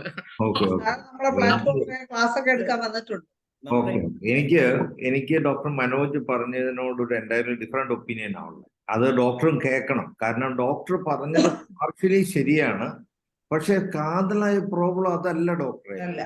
കാതലായ പ്രോബ്ലം എന്ന് വെച്ചിട്ടുണ്ടെങ്കിൽ ഇറ്റ് ഈസ് ഡോക്ടർ പറഞ്ഞത് വളരെ ശരിയാണ്. It is A business. ആ ബിസിനസ് ആണ്. ആ ബിസിനസ് മാർക്കറ്റിംഗില് മറ്റ് എതിരാളികളെ തകർക്കാൻ വേണ്ടിയുള്ള ശ്രമത്തിന് വേണ്ടിയുള്ള മേൽക്കോയ്മയ്ക്ക് വേണ്ടിയുള്ള ശ്രമമാണ്. പക്ഷെ അതൊരു ഹെൽത്തി ഫൈറ്റ് അല്ല ഇവിടെ നടക്കുന്നത്. എതിരാളിയെ ഏത് തന്നെയും തറ പറ്റിക്കാൻ വേണ്ടിയുള്ള ഒരു അൺസയന്റിഫിക് ആയിട്ടുള്ള അൺഹെൽത്തി ആയിട്ടുള്ള ഒരു അപ്രോച്ച് ഇവിടെ നടക്കുന്നത്. എന്തുണ്ടെങ്കിൽ ഈ ഡോക്ടർ പറഞ്ഞല്ലോ എവിഡൻസ് ബേസ്ഡ് ആണെന്ന്. എവിഡൻസ് ബേസ്ഡ് എന്ന് വെച്ചിട്ടുണ്ടെങ്കിൽ ഒരു ഇൻഗ്രീഡിയന്റ് കണ്ടെത്തുക എന്നുള്ളത് മാത്രമല്ല. കാരണം ജീവനുള്ള ഒരു അവസ്ഥ എന്ന് പറയുന്നത് ഫിസിക്കൽ പ്ലെയിൻ മാത്രം ഉൾപ്പെട്ടതല്ല. ഈ ജീവനുള്ള പ്രതിഭാസം includes A dynamic level also. ആ ഡൈനാമിക് ലെവലിന്റെ ഇൻഫ്ലുവൻസിന് ഒരു പരിഗണനയും കൊടുക്കാതെ ബയോകെമിസ്ട്രി സ്റ്റഡി നടത്തിയാല്, ഇപ്പൊ ഞാനൊരു സിമ്പിൾ ഉദാഹരണം പറയാം. നമ്മുടെ state of mind has immense influence on the biochemistry of the body. When the mind is in the happy state and in the sad state, the biochemistry will be entirely different. ഇപ്പൊ sir in vitro study നടത്തുന്ന കാര്യം പറഞ്ഞു.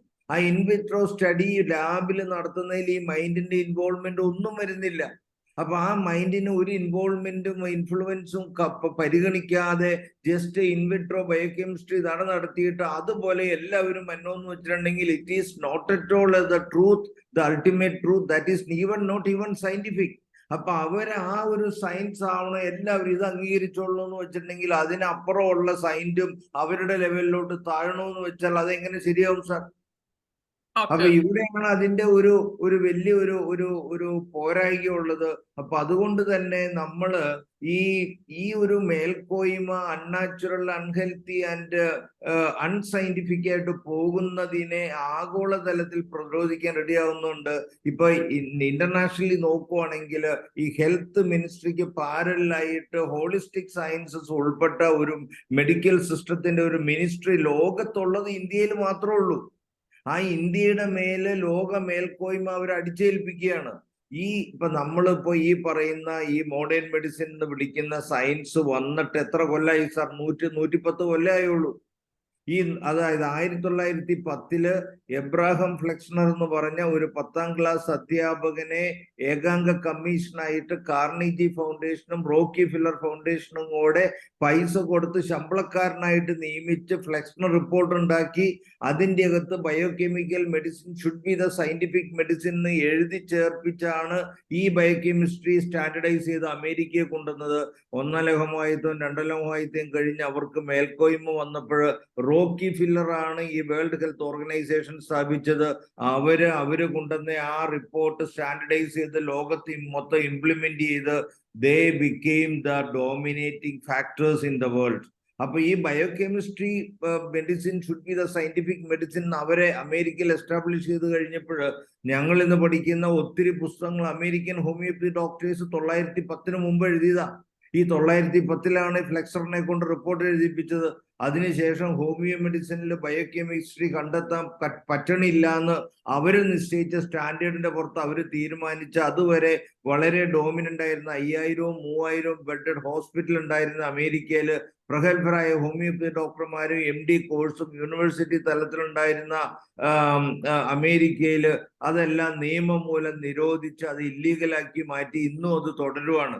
ഇവരുടെ മേൽക്കോയ്മ തുടരുവാണ്. അപ്പൊ ഇന്ന് ഏറ്റവും കൂടുതൽ സ്വതന്ത്രമായിട്ട് ഫ്രീ നേച്ചറായിട്ട് ലോകത്തിന് മാതൃകയായിട്ട് ഹെൽത്ത് സിസ്റ്റം നിലനിന്നിരുന്ന ഇന്ത്യയിലും അത് കെട്ടുകെട്ടിക്കുന്നതിനും ആ ഹോമിയോപ്പതി ജർമ്മനിയിലാണ് ഉത്ഭവിച്ചെങ്കിലും അതിന്റെ തട്ടുകമായിട്ടുള്ള ഹബ്ബായിട്ടുള്ള കേരളത്തിൽ അതിനെ ഇല്ലായ്മ ചെയ്യുന്നതിനാണ് ഈ ബില്ല് കേരളത്തിൽ ഇന്ത്യയിൽ ആദ്യം തന്നെ അവതരിപ്പിച്ച് കേരളത്തിൽ നിന്ന് തന്നെ അതിനെ കുഴിച്ചു മൂടാനുള്ള ശ്രമം നടത്തുന്നത്.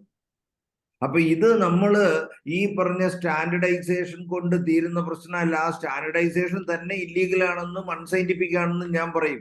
സാറിനെ വ്യക്തിപരമായിട്ട് പറയുന്നതല്ല, അങ്ങനെ ഒന്നും ധരിച്ചേക്കരുത്. ഡോക്ടർ, ഞാൻ സോറി ഫോർ ഇന്ററപ്റ്റിംഗ്. ഇതിനകത്ത് എന്താ പ്രശ്നം അറിയോ? I'm in your side, പക്ഷേ we are actually fighting a losing battle. കാരണം ഇപ്പൊ നേരത്തെ നല്ലൊരു ഉദാഹരണം വീണ്ടും I'm coaching doctor Manoj. Consumerism will effect economy. നമ്മൾ പലപ്പോഴും കേൾക്കുന്ന സാധനമാണിത്. കൺസ്യൂമറിസം ആൻഡ് എക്കണോമി രണ്ടും കൂടി ഒരുമിച്ച് പോയാലേ നടക്കുകയുള്ളൂ. അതുകൊണ്ട് ആരും തൊടത്തില്ല. വേറൊരു സാധനം യൂറോപ്യൻ മൈക്രോബയോളജിയാണ് ഇവിടെ ഇന്ത്യയിൽ. യൂറോപ്യൻ മൈക്രോബയോളജി എന്ന് പറഞ്ഞു കഴിഞ്ഞാൽ 18 ഡിഗ്രി സെന്റിഗ്രേഡിൽ ഒരു ചുക്കും ഇല്ല, അവിടെ ബാക്ടീരിയ തന്നെ ഇല്ല. അവർക്ക് ലൂയി പാസ്റ്ററും വട്ടായിരുന്നു. അതുകൊണ്ടാണ് അയാൾ എല്ലായിടത്തും ഹാൻഡ് ഷേക്ക് കൊടുത്തു കഴിഞ്ഞാൽ കൈ കഴുകിക്കൊണ്ടിരുന്നത്. He was paranoid. His microbiology is considered to be the best microbiology in the world now.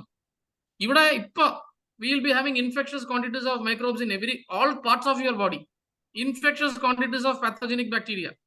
Our microbiology says that presence of microorganisms alla asugam undakkannathu. It is lack of immunity.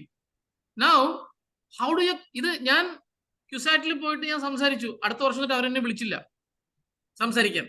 Adu kazhinjappathekku njan avudutte influence doctor, the head of the department, Dr. Sarida, through other means, and പതുക്കെ കൊടുത്ത് now പതുക്കെ ആ department biotechnology ആൾക്കാർ അങ്ങനെ സംസാരിച്ചു തുടങ്ങി. എന്തായിരുന്നു എനിക്ക് വേണ്ടിയിരുന്ന അറിയോ? അവര് ഡിസ്പോസിബിൾ ആയിട്ടുള്ള പിപ്പറ്റ്സും ബ്യൂററ്റ്സും ഒക്കെയാണ് ഉപയോഗിച്ചുകൊണ്ടിരുന്നത്. ഞാൻ എന്റെ ഉദാഹരണം പറയുകയാണ്. അവരെ കൊണ്ടത് മാറ്റിക്കണം. I want them to use sterilisation procedure again.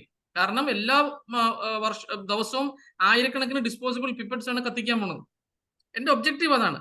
എങ്ങനെ ഇവരെ മാറ്റും? പതുക്കെ ഡോസ് കൊടുക്കണം. വളരെ പ്ലാൻഡ് ആയിട്ടുള്ള PR. അത് നമ്മൾ അതിനകത്ത് ഫെയിലിയർ ആണ്. നമ്മൾ അക്സെപ്റ്റ് ചെയ്യാൻ, നമുക്ക് ഇങ്ങനെ പറയാം, നമുക്കിങ്ങനെ നമ്മളെ ചതിക്കാൻ നോക്കുന്നു, ഇത് നോക്കുന്നു. This fight is there. മനുഷ്യനുണ്ടായപ്പോ തൊട്ട് ഈ നല്ലതും ചീത്ത നമ്മൾ അടിയാണ്. മനുഷ്യനുണ്ടായപ്പോ തൊട്ട് അവിടെ എല്ലാം സക്സസ്ഫുൾ ആയിരിക്കുന്നത് അതാണ്. ഈ രജോ ഗുണം, സത്വ ഗുണം, തമോ ഗുണം. അത് കൃത്യമായിട്ടത് നമുക്കറിയാവുന്ന കാര്യമാണല്ലോ. നമ്മളൊക്കെ ഈ തമോ ഗുണം, സത്വ ഗുണം കുറച്ച് കൂടുതലുള്ള ആൾക്കാരാണ്. രജോ ഗുണമുള്ള ആൾക്കാരാണ് വിന്നേഴ്സ് എപ്പോഴും. അത് യാതൊരു സംശയമില്ല. അവര് പൊളിറ്റിക്കലി മോട്ടിവേറ്റഡ് ആണ്, ബിസിനസ് മോട്ടിവേറ്റഡ് ആണ്. അവർക്ക് അതിനുള്ള ഒബ്ജക്റ്റീവ് ഉണ്ട്, ഡ്രീം ഉണ്ട്, അംബിഷൻ ഉണ്ട്. നമുക്ക് എന്തുണ്ട്? നമുക്കൊന്നുമില്ല. ഇതിപ്പോ നടന്നില്ലെങ്കിലും നമ്മൾ ജീവിച്ചിട്ട് ചാകാൻ റെഡി ആയിട്ടിരിക്കുകയാണ്. അപ്പോ ആ ഒരു പോയിന്റ് ഓഫ് വ്യൂവിൽ നമുക്ക് എങ്ങനെയാണ് ട്രാക്ഷൻ ഉണ്ടാക്കാൻ പറ്റുക? ട്രാക്ഷൻ ഉണ്ടാക്കാൻ ഒറ്റ വഴിയേ ഉള്ളൂ, ഒരുമിച്ച് കയറുക. അവിടെ ഡിവൈഡ് ഉണ്ടാക്കി ശാസ്ത്ര സാഹിത്യ പരിഷത്തിനെ കൊണ്ട് അവർ കൊണ്ടുവന്ന് ആയുർവേദവും വൈദ്യരെയും കൊണ്ട് അടിയുണ്ടാക്കി. വളരെ സ്മാർട്ടല്ല. ശാസ്ത്ര സാഹിത്യ പരിഷത്ത് ഹോമിയോപ്പതിക്ക് എങ്ങനെ തിരിഞ്ഞ കാര്യം എന്താ? ദേ വർ ഇൻഫ്ലുവൻസ്ഡ്.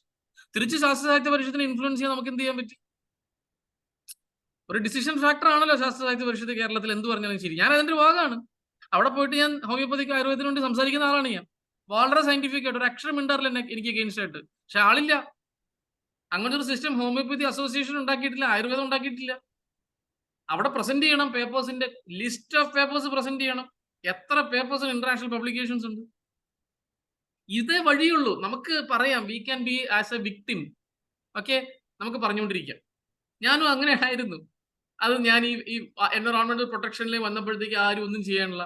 പക്ഷെ ഞാൻ മനസ്സിലാക്കിയത് ലോകത്തിലെ ഇൻഫ്ലുവൻസ് ചെയ്യുന്ന ഒരു സാധനം ബിസിനസ്സും അതിനകത്തുള്ള അഡ്വർടൈസ്മെന്റുമാണ്. ഇതല്ലാണ്ട് നമുക്ക് ഒരു ഇഞ്ച് മുമ്പോട്ടേക്ക് പോകാൻ പറ്റില്ല. ഞാനത് ഇടയ്ക്ക് കയറി ഡോക്ടർ ഷാജിനെ സ്റ്റോപ്പ് ചെയ്തതിന്റെ പേര് I agree to everything what you say. പക്ഷെ നമ്മൾ ഇത് അങ്ങോട്ടും ഇങ്ങോട്ടും പറഞ്ഞുകൊണ്ടിരിക്കും. ആ ചട്ടി ഇങ്ങനെ അടിച്ചുകൊണ്ടിരിക്കുന്നത് നമുക്ക് റിസൾട്ട് ഉണ്ടാവില്ല. എന്ത് ചെയ്യണം? ഞാൻ സിമ്പിൾ ആയിട്ട് പറയട്ടെ, ഒരു PR ഏജൻസിയെ വെക്കാമോ? I can connect you to good PR agency. Homeopathy alternative മെഡിസിൻസിൽ PR ഏജൻസി വെച്ചാൽ മൂത്രം ഒഴിപ്പിക്കാൻ നമുക്ക് ഇവരെ കൊണ്ട്. ഞാനത് പറഞ്ഞത് അതിന് കാശ് കൊടുക്കണം. ചിലപ്പോൾ 50,000 1 ലക്ഷം രൂപ കൊടുക്കണം. നമ്മളെല്ലാവരും കൂടെ കാശ് ഇടാം. ഞാൻ ഇടാൻ പൈസ റെഡിയാണ്. ഞാനിത് ആയുർവേദ അസോസിയേഷൻ, ഇവിടെ ഒരു ആയുർവേദ അസോസിയേഷൻ ഉണ്ട്. അവരെന്നെ കാണാൻ വന്നിരുന്നു. ഞാൻ പറഞ്ഞു എനിക്കതിനകത്ത് യാതൊരു ബിസിനസ് ഇൻട്രസ്റ്റും ഇല്ല.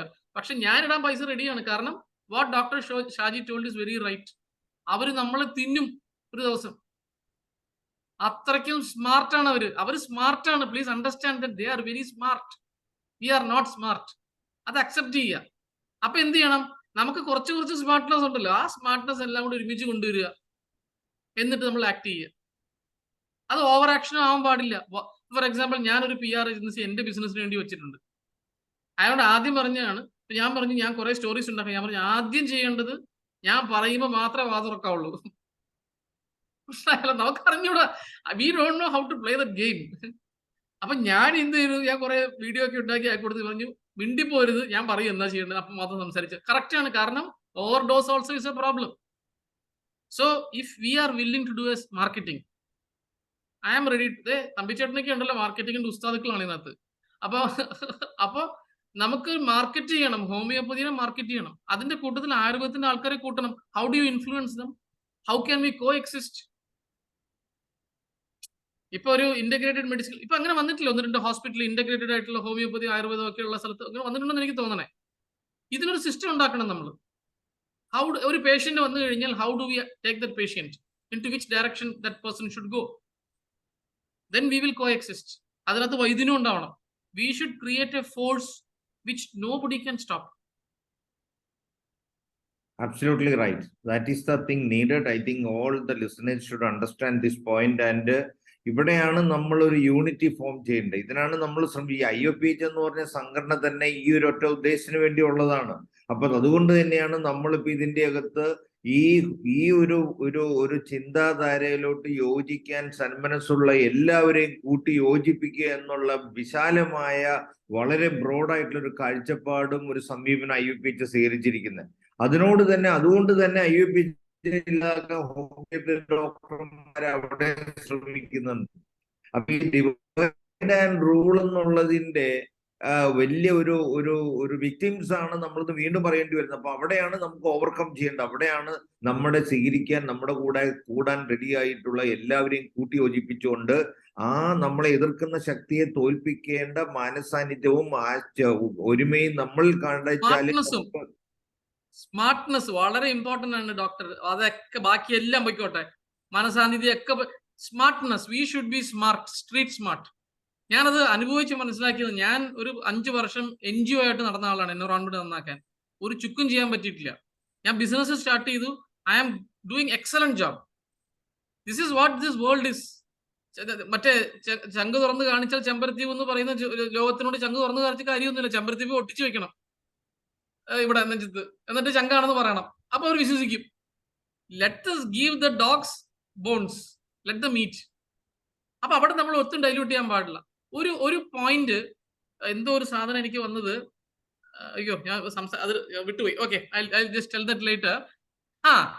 Okay, very important point again, one more lesson which I learn. ഈ ഇൻബ്രീഡിങ് ഓഫ് ഐഡിയാസ് എന്ന് പറയും. നമ്മളിപ്പോ ഇരിക്കുന്നവരെല്ലാവരും ഒരേ ഐഡിയക്കാരാണ്. നമുക്ക് അങ്ങോട്ടും ഇങ്ങോട്ടും പറഞ്ഞിട്ട് പ്രത്യേകിച്ച് പ്രയോജനമൊന്നും ഇല്ല. ഈ നമ്മുടെ ആശയം വേറൊരാളുടെ ചെവിയിലേക്കും കണ്ണിലേക്കും എങ്ങനെ എത്തിക്കും? ഇതൊരു വലിയ ചലഞ്ചാണ്. ഇപ്പൊ ഞങ്ങൾ ഡൽഹിയിൽ വേസ്റ്റ് മാനേജ്മെന്റ് സ്റ്റാർട്ട് ചെയ്തു. ഒരൊറ്റയാൾ സെഗ്രിഗേറ്റ് ചെയ്യില്ല. അപ്പൊ ഞാൻ IEC പ്രോഗ്രാം എന്തെങ്കിലും ചെയ്തെന്ന് ചോദിച്ചപ്പോഴത്തേക്കും IEC കുറെ ബ്രോഷർ ഉണ്ടാക്കി, വീഡിയോഗ്രാഫൊക്കെ ഉണ്ടാക്കി. ആര് തുറന്നു നോക്കും? ഡൽഹിയിൽ ഒന്ന് ആലോചിച്ചേക്ക്, എല്ലാവർക്കും കൊമ്പുള്ള സ്ഥലമാണ്, ആര് തുറന്നു നോക്കില്ല. ഈ കണ്ണിലേക്ക് ചെവിയിലേക്ക് എത്തിക്കണം എന്നുണ്ടെങ്കിൽ പിടിച്ചവിടെ ഇരുത്തി തുറന്ന് കാണിച്ചത് അതിലേക്ക് വച്ചു കൊടുക്കണം. അതൊരു practice. So what we should do is, ഇപ്പൊ ഐ അപ്രീഷിയേറ്റ്, ഇപ്പൊ ഞാൻ അതുകൊണ്ടാണല്ലോ ഞാൻ ഇവിടെ വന്നിരിക്കണേ. This association is creating a huge impact. പക്ഷെ വീണ്ടും I am also of a same breed. പുറത്തുനിന്നുള്ളൊരു ബ്രീഡിനെ എങ്ങനെ അപ്രോച്ച് ചെയ്യും? That is a marketing. അതാണ് മാർക്കറ്റിംഗ്. ഈ നമ്മുടെ ആശയം ഒരു IAS ഓഫീസർ, ഇൻഫാക്ട് ഞാൻ ആളുടെ പേരൊന്നും പറയില്ല, ഒരു IAS ഓഫീസർ കപ്പിൾ, ഒരാള് very active alternative medicine party, മറ്റേ party husband aggressive allopathy party. ഇത് രണ്ടിനെ ഞാൻ കേട്ടോണ്ടിരിക്കുന്നതാണ്. ഓക്കെ, അപ്പൊ ഇവർ രണ്ടുപേരുള്ള ഡിസ്കഷൻ മുഴുവൻ ഈ റെഫറൻസ് വെച്ചിട്ടാണ്. അവരെ പിടിച്ചാൽ തന്നെ രണ്ടിനും ആവശ്യമായിട്ടുള്ള റെഫറൻസ് കിട്ടും. ഇഷ്ടം പോലെ റെഫറൻസസ് ആണ് ഇവർ തമ്മിൽ ട്രാൻസാക്ട് ചെയ്യുന്നത്. This conflict is happening in the highest level. അപ്പൊ എന്റെ റിക്വസ്റ്റ് ഇതാണ്, let us employ a professional, okay, who can do PR. അവർ കൃത്യമായിട്ട് എത്തനടുത്തേക്ക് അവർ എത്തിച്ചോളും. They will create seminars, roads. കുറച്ച് കാശ് മുടക്കണം. Please do that. I am with you. Thank you, sir. We need such support, and we need to get connected and collectively organize and plan things so that this dirty business will be balanced. Let them do their business. They should not stop others from doing others' benefit also for the welfare of humanity. അപ്പൊ നമ്മളിപ്പോ sir പറഞ്ഞ പോലെ നമ്മൾ സ്വാത്വികന്മാരും ഒക്കെയാണ്. നമ്മൾ സ്വാത്വികരായിട്ട് ഇങ്ങനെ ഇരിക്കും എന്നൊക്കെ പറഞ്ഞിരുന്നാൽ മാത്രം പോരാ. We should be sometimes become rajasic also, and we should be able to fight in a proper manner so that balance will become. There is a balance. Now the balance is of injustice. Who are they to dictate and tell us by making and influencing political parties in crooked ways and making others shut up their mouth with the legal parameters? So they have no right. It is we also need to rise up to the occasion, and nammalum avasthayilottu proportionalaയിട്ട് പ്രതികരിക്കാൻ റെഡിയാകണം. അപ്പൊ നമ്മൾ അതിന് നമ്മുടെ കുറച്ച് എഫേർട്ടും സാമ്പത്തികവും ഒക്കെ നമ്മൾ ചെലവാക്കാൻ റെഡിയാകണം. അപ്പൊ നമ്മൾ ഇങ്ങനെ ഇരുന്നിട്ട് വെറുതെ ഇരുന്നിട്ട് നീതി നമ്മുടെ സൈഡാ കിട്ടുമെന്ന് പറഞ്ഞിട്ട് മാത്രം കാര്യമില്ല. ആ നീതിക്ക് വേണ്ടി ഫൈറ്റ് ചെയ്യാനും അതിനു വേണ്ടി എഫേർട്ട് എടുക്കാനും അതിനുവേണ്ടി കുറച്ച് പൈസ എടുക്കാനും ഒക്കെ നമ്മൾ റെഡിയാണ്. ഇത് കേൾക്കുന്ന എല്ലാവരും അറിയാനും കൂടെ വേണ്ടിയിട്ടാണ് ഇത് പറയുന്നത്. ഇപ്പൊ സാർ ഇത് വന്ന് പറഞ്ഞു നന്നായി. We are looking for that. We need to plan and design and implement such a thing so that we will become victorious today, tomorrow, or day after tomorrow. Doctor, ഒരു കാര്യം കൂടി ഉണ്ട്. നേരിട്ട് അവരോട് അടി ഉണ്ടാക്കിയിട്ടും കാര്യമില്ല. കാരണം they have done the PR, they have done the smart work very well. നമ്മൾ എന്ത് പറ്റും? കുരയ്ക്കുന്ന പട്ടിയെ പോലെ ഇരിക്കും, നമ്മുടെ വാല്യൂ പോവും. അതിന് പകരം ഇതേപോലെ തന്നെ അവർ ചെയ്ത അതേ വഴി കൂടെ. അപ്പൊ ഞാൻ അതിനകത്ത് ഒരു കറക്ഷനും കൂടി ഉണ്ട്. ഞാൻ നമ്മുടെ ടോക്കിനകത്ത് ഞാൻ പറഞ്ഞൊരു കാര്യം, നമ്മൾ സാത്വികരാണ്. നമുക്കൊരിക്കലും രജോ ഗുണമുള്ള ആൾക്കാരാവാൻ പറ്റില്ല. രജോ ഗുണമുള്ള ആളെ നമ്മൾ എംപ്ലോയ് ചെയ്യണം. എങ്ങനെയാണോ പണ്ടത്തെ കാലത്ത് ബ്രാഹ്മണൻ ക്ഷത്രിയനെ വെച്ച പോലെ. ഓക്കെ, ഭരിച്ചുകൊണ്ടിരുന്നത് ശരിക്കും ബ്രാഹ്മണരാണ്, പക്ഷെ അടിയുണ്ടാക്കിക്കൊണ്ടിരുന്നത് ക്ഷത്രിയനും. I'm sorry for saying that. Okay, അപ്പൊ ആ സ്മാർട്ട്നെസ് നമുക്ക് ഇവിടെ ഉണ്ടാവണം. അത് രജോ ഗുണമുള്ള ആളെ അപ്പോയിന്റ് ചെയ്യുക, അവര് ചെയ്തോളും. നമുക്ക് ഒരിക്കലും നമ്മുടെ ആ ഒരു വാസന കളയാൻ പറ്റില്ല. I don't think any of you sitting here can do this job. എനിക്കും പറ്റില്ല. അത് മനസ്സിലാക്കിക്കൊണ്ട് purely we have to take a professional stand. അതെ ഡോക്ടർ, നമുക്ക് ചേകവന്മാരെ കൊണ്ടുവരാം. നമുക്ക് ഡോക്ടർ ഷൈല അടുത്ത. ഓക്കെ,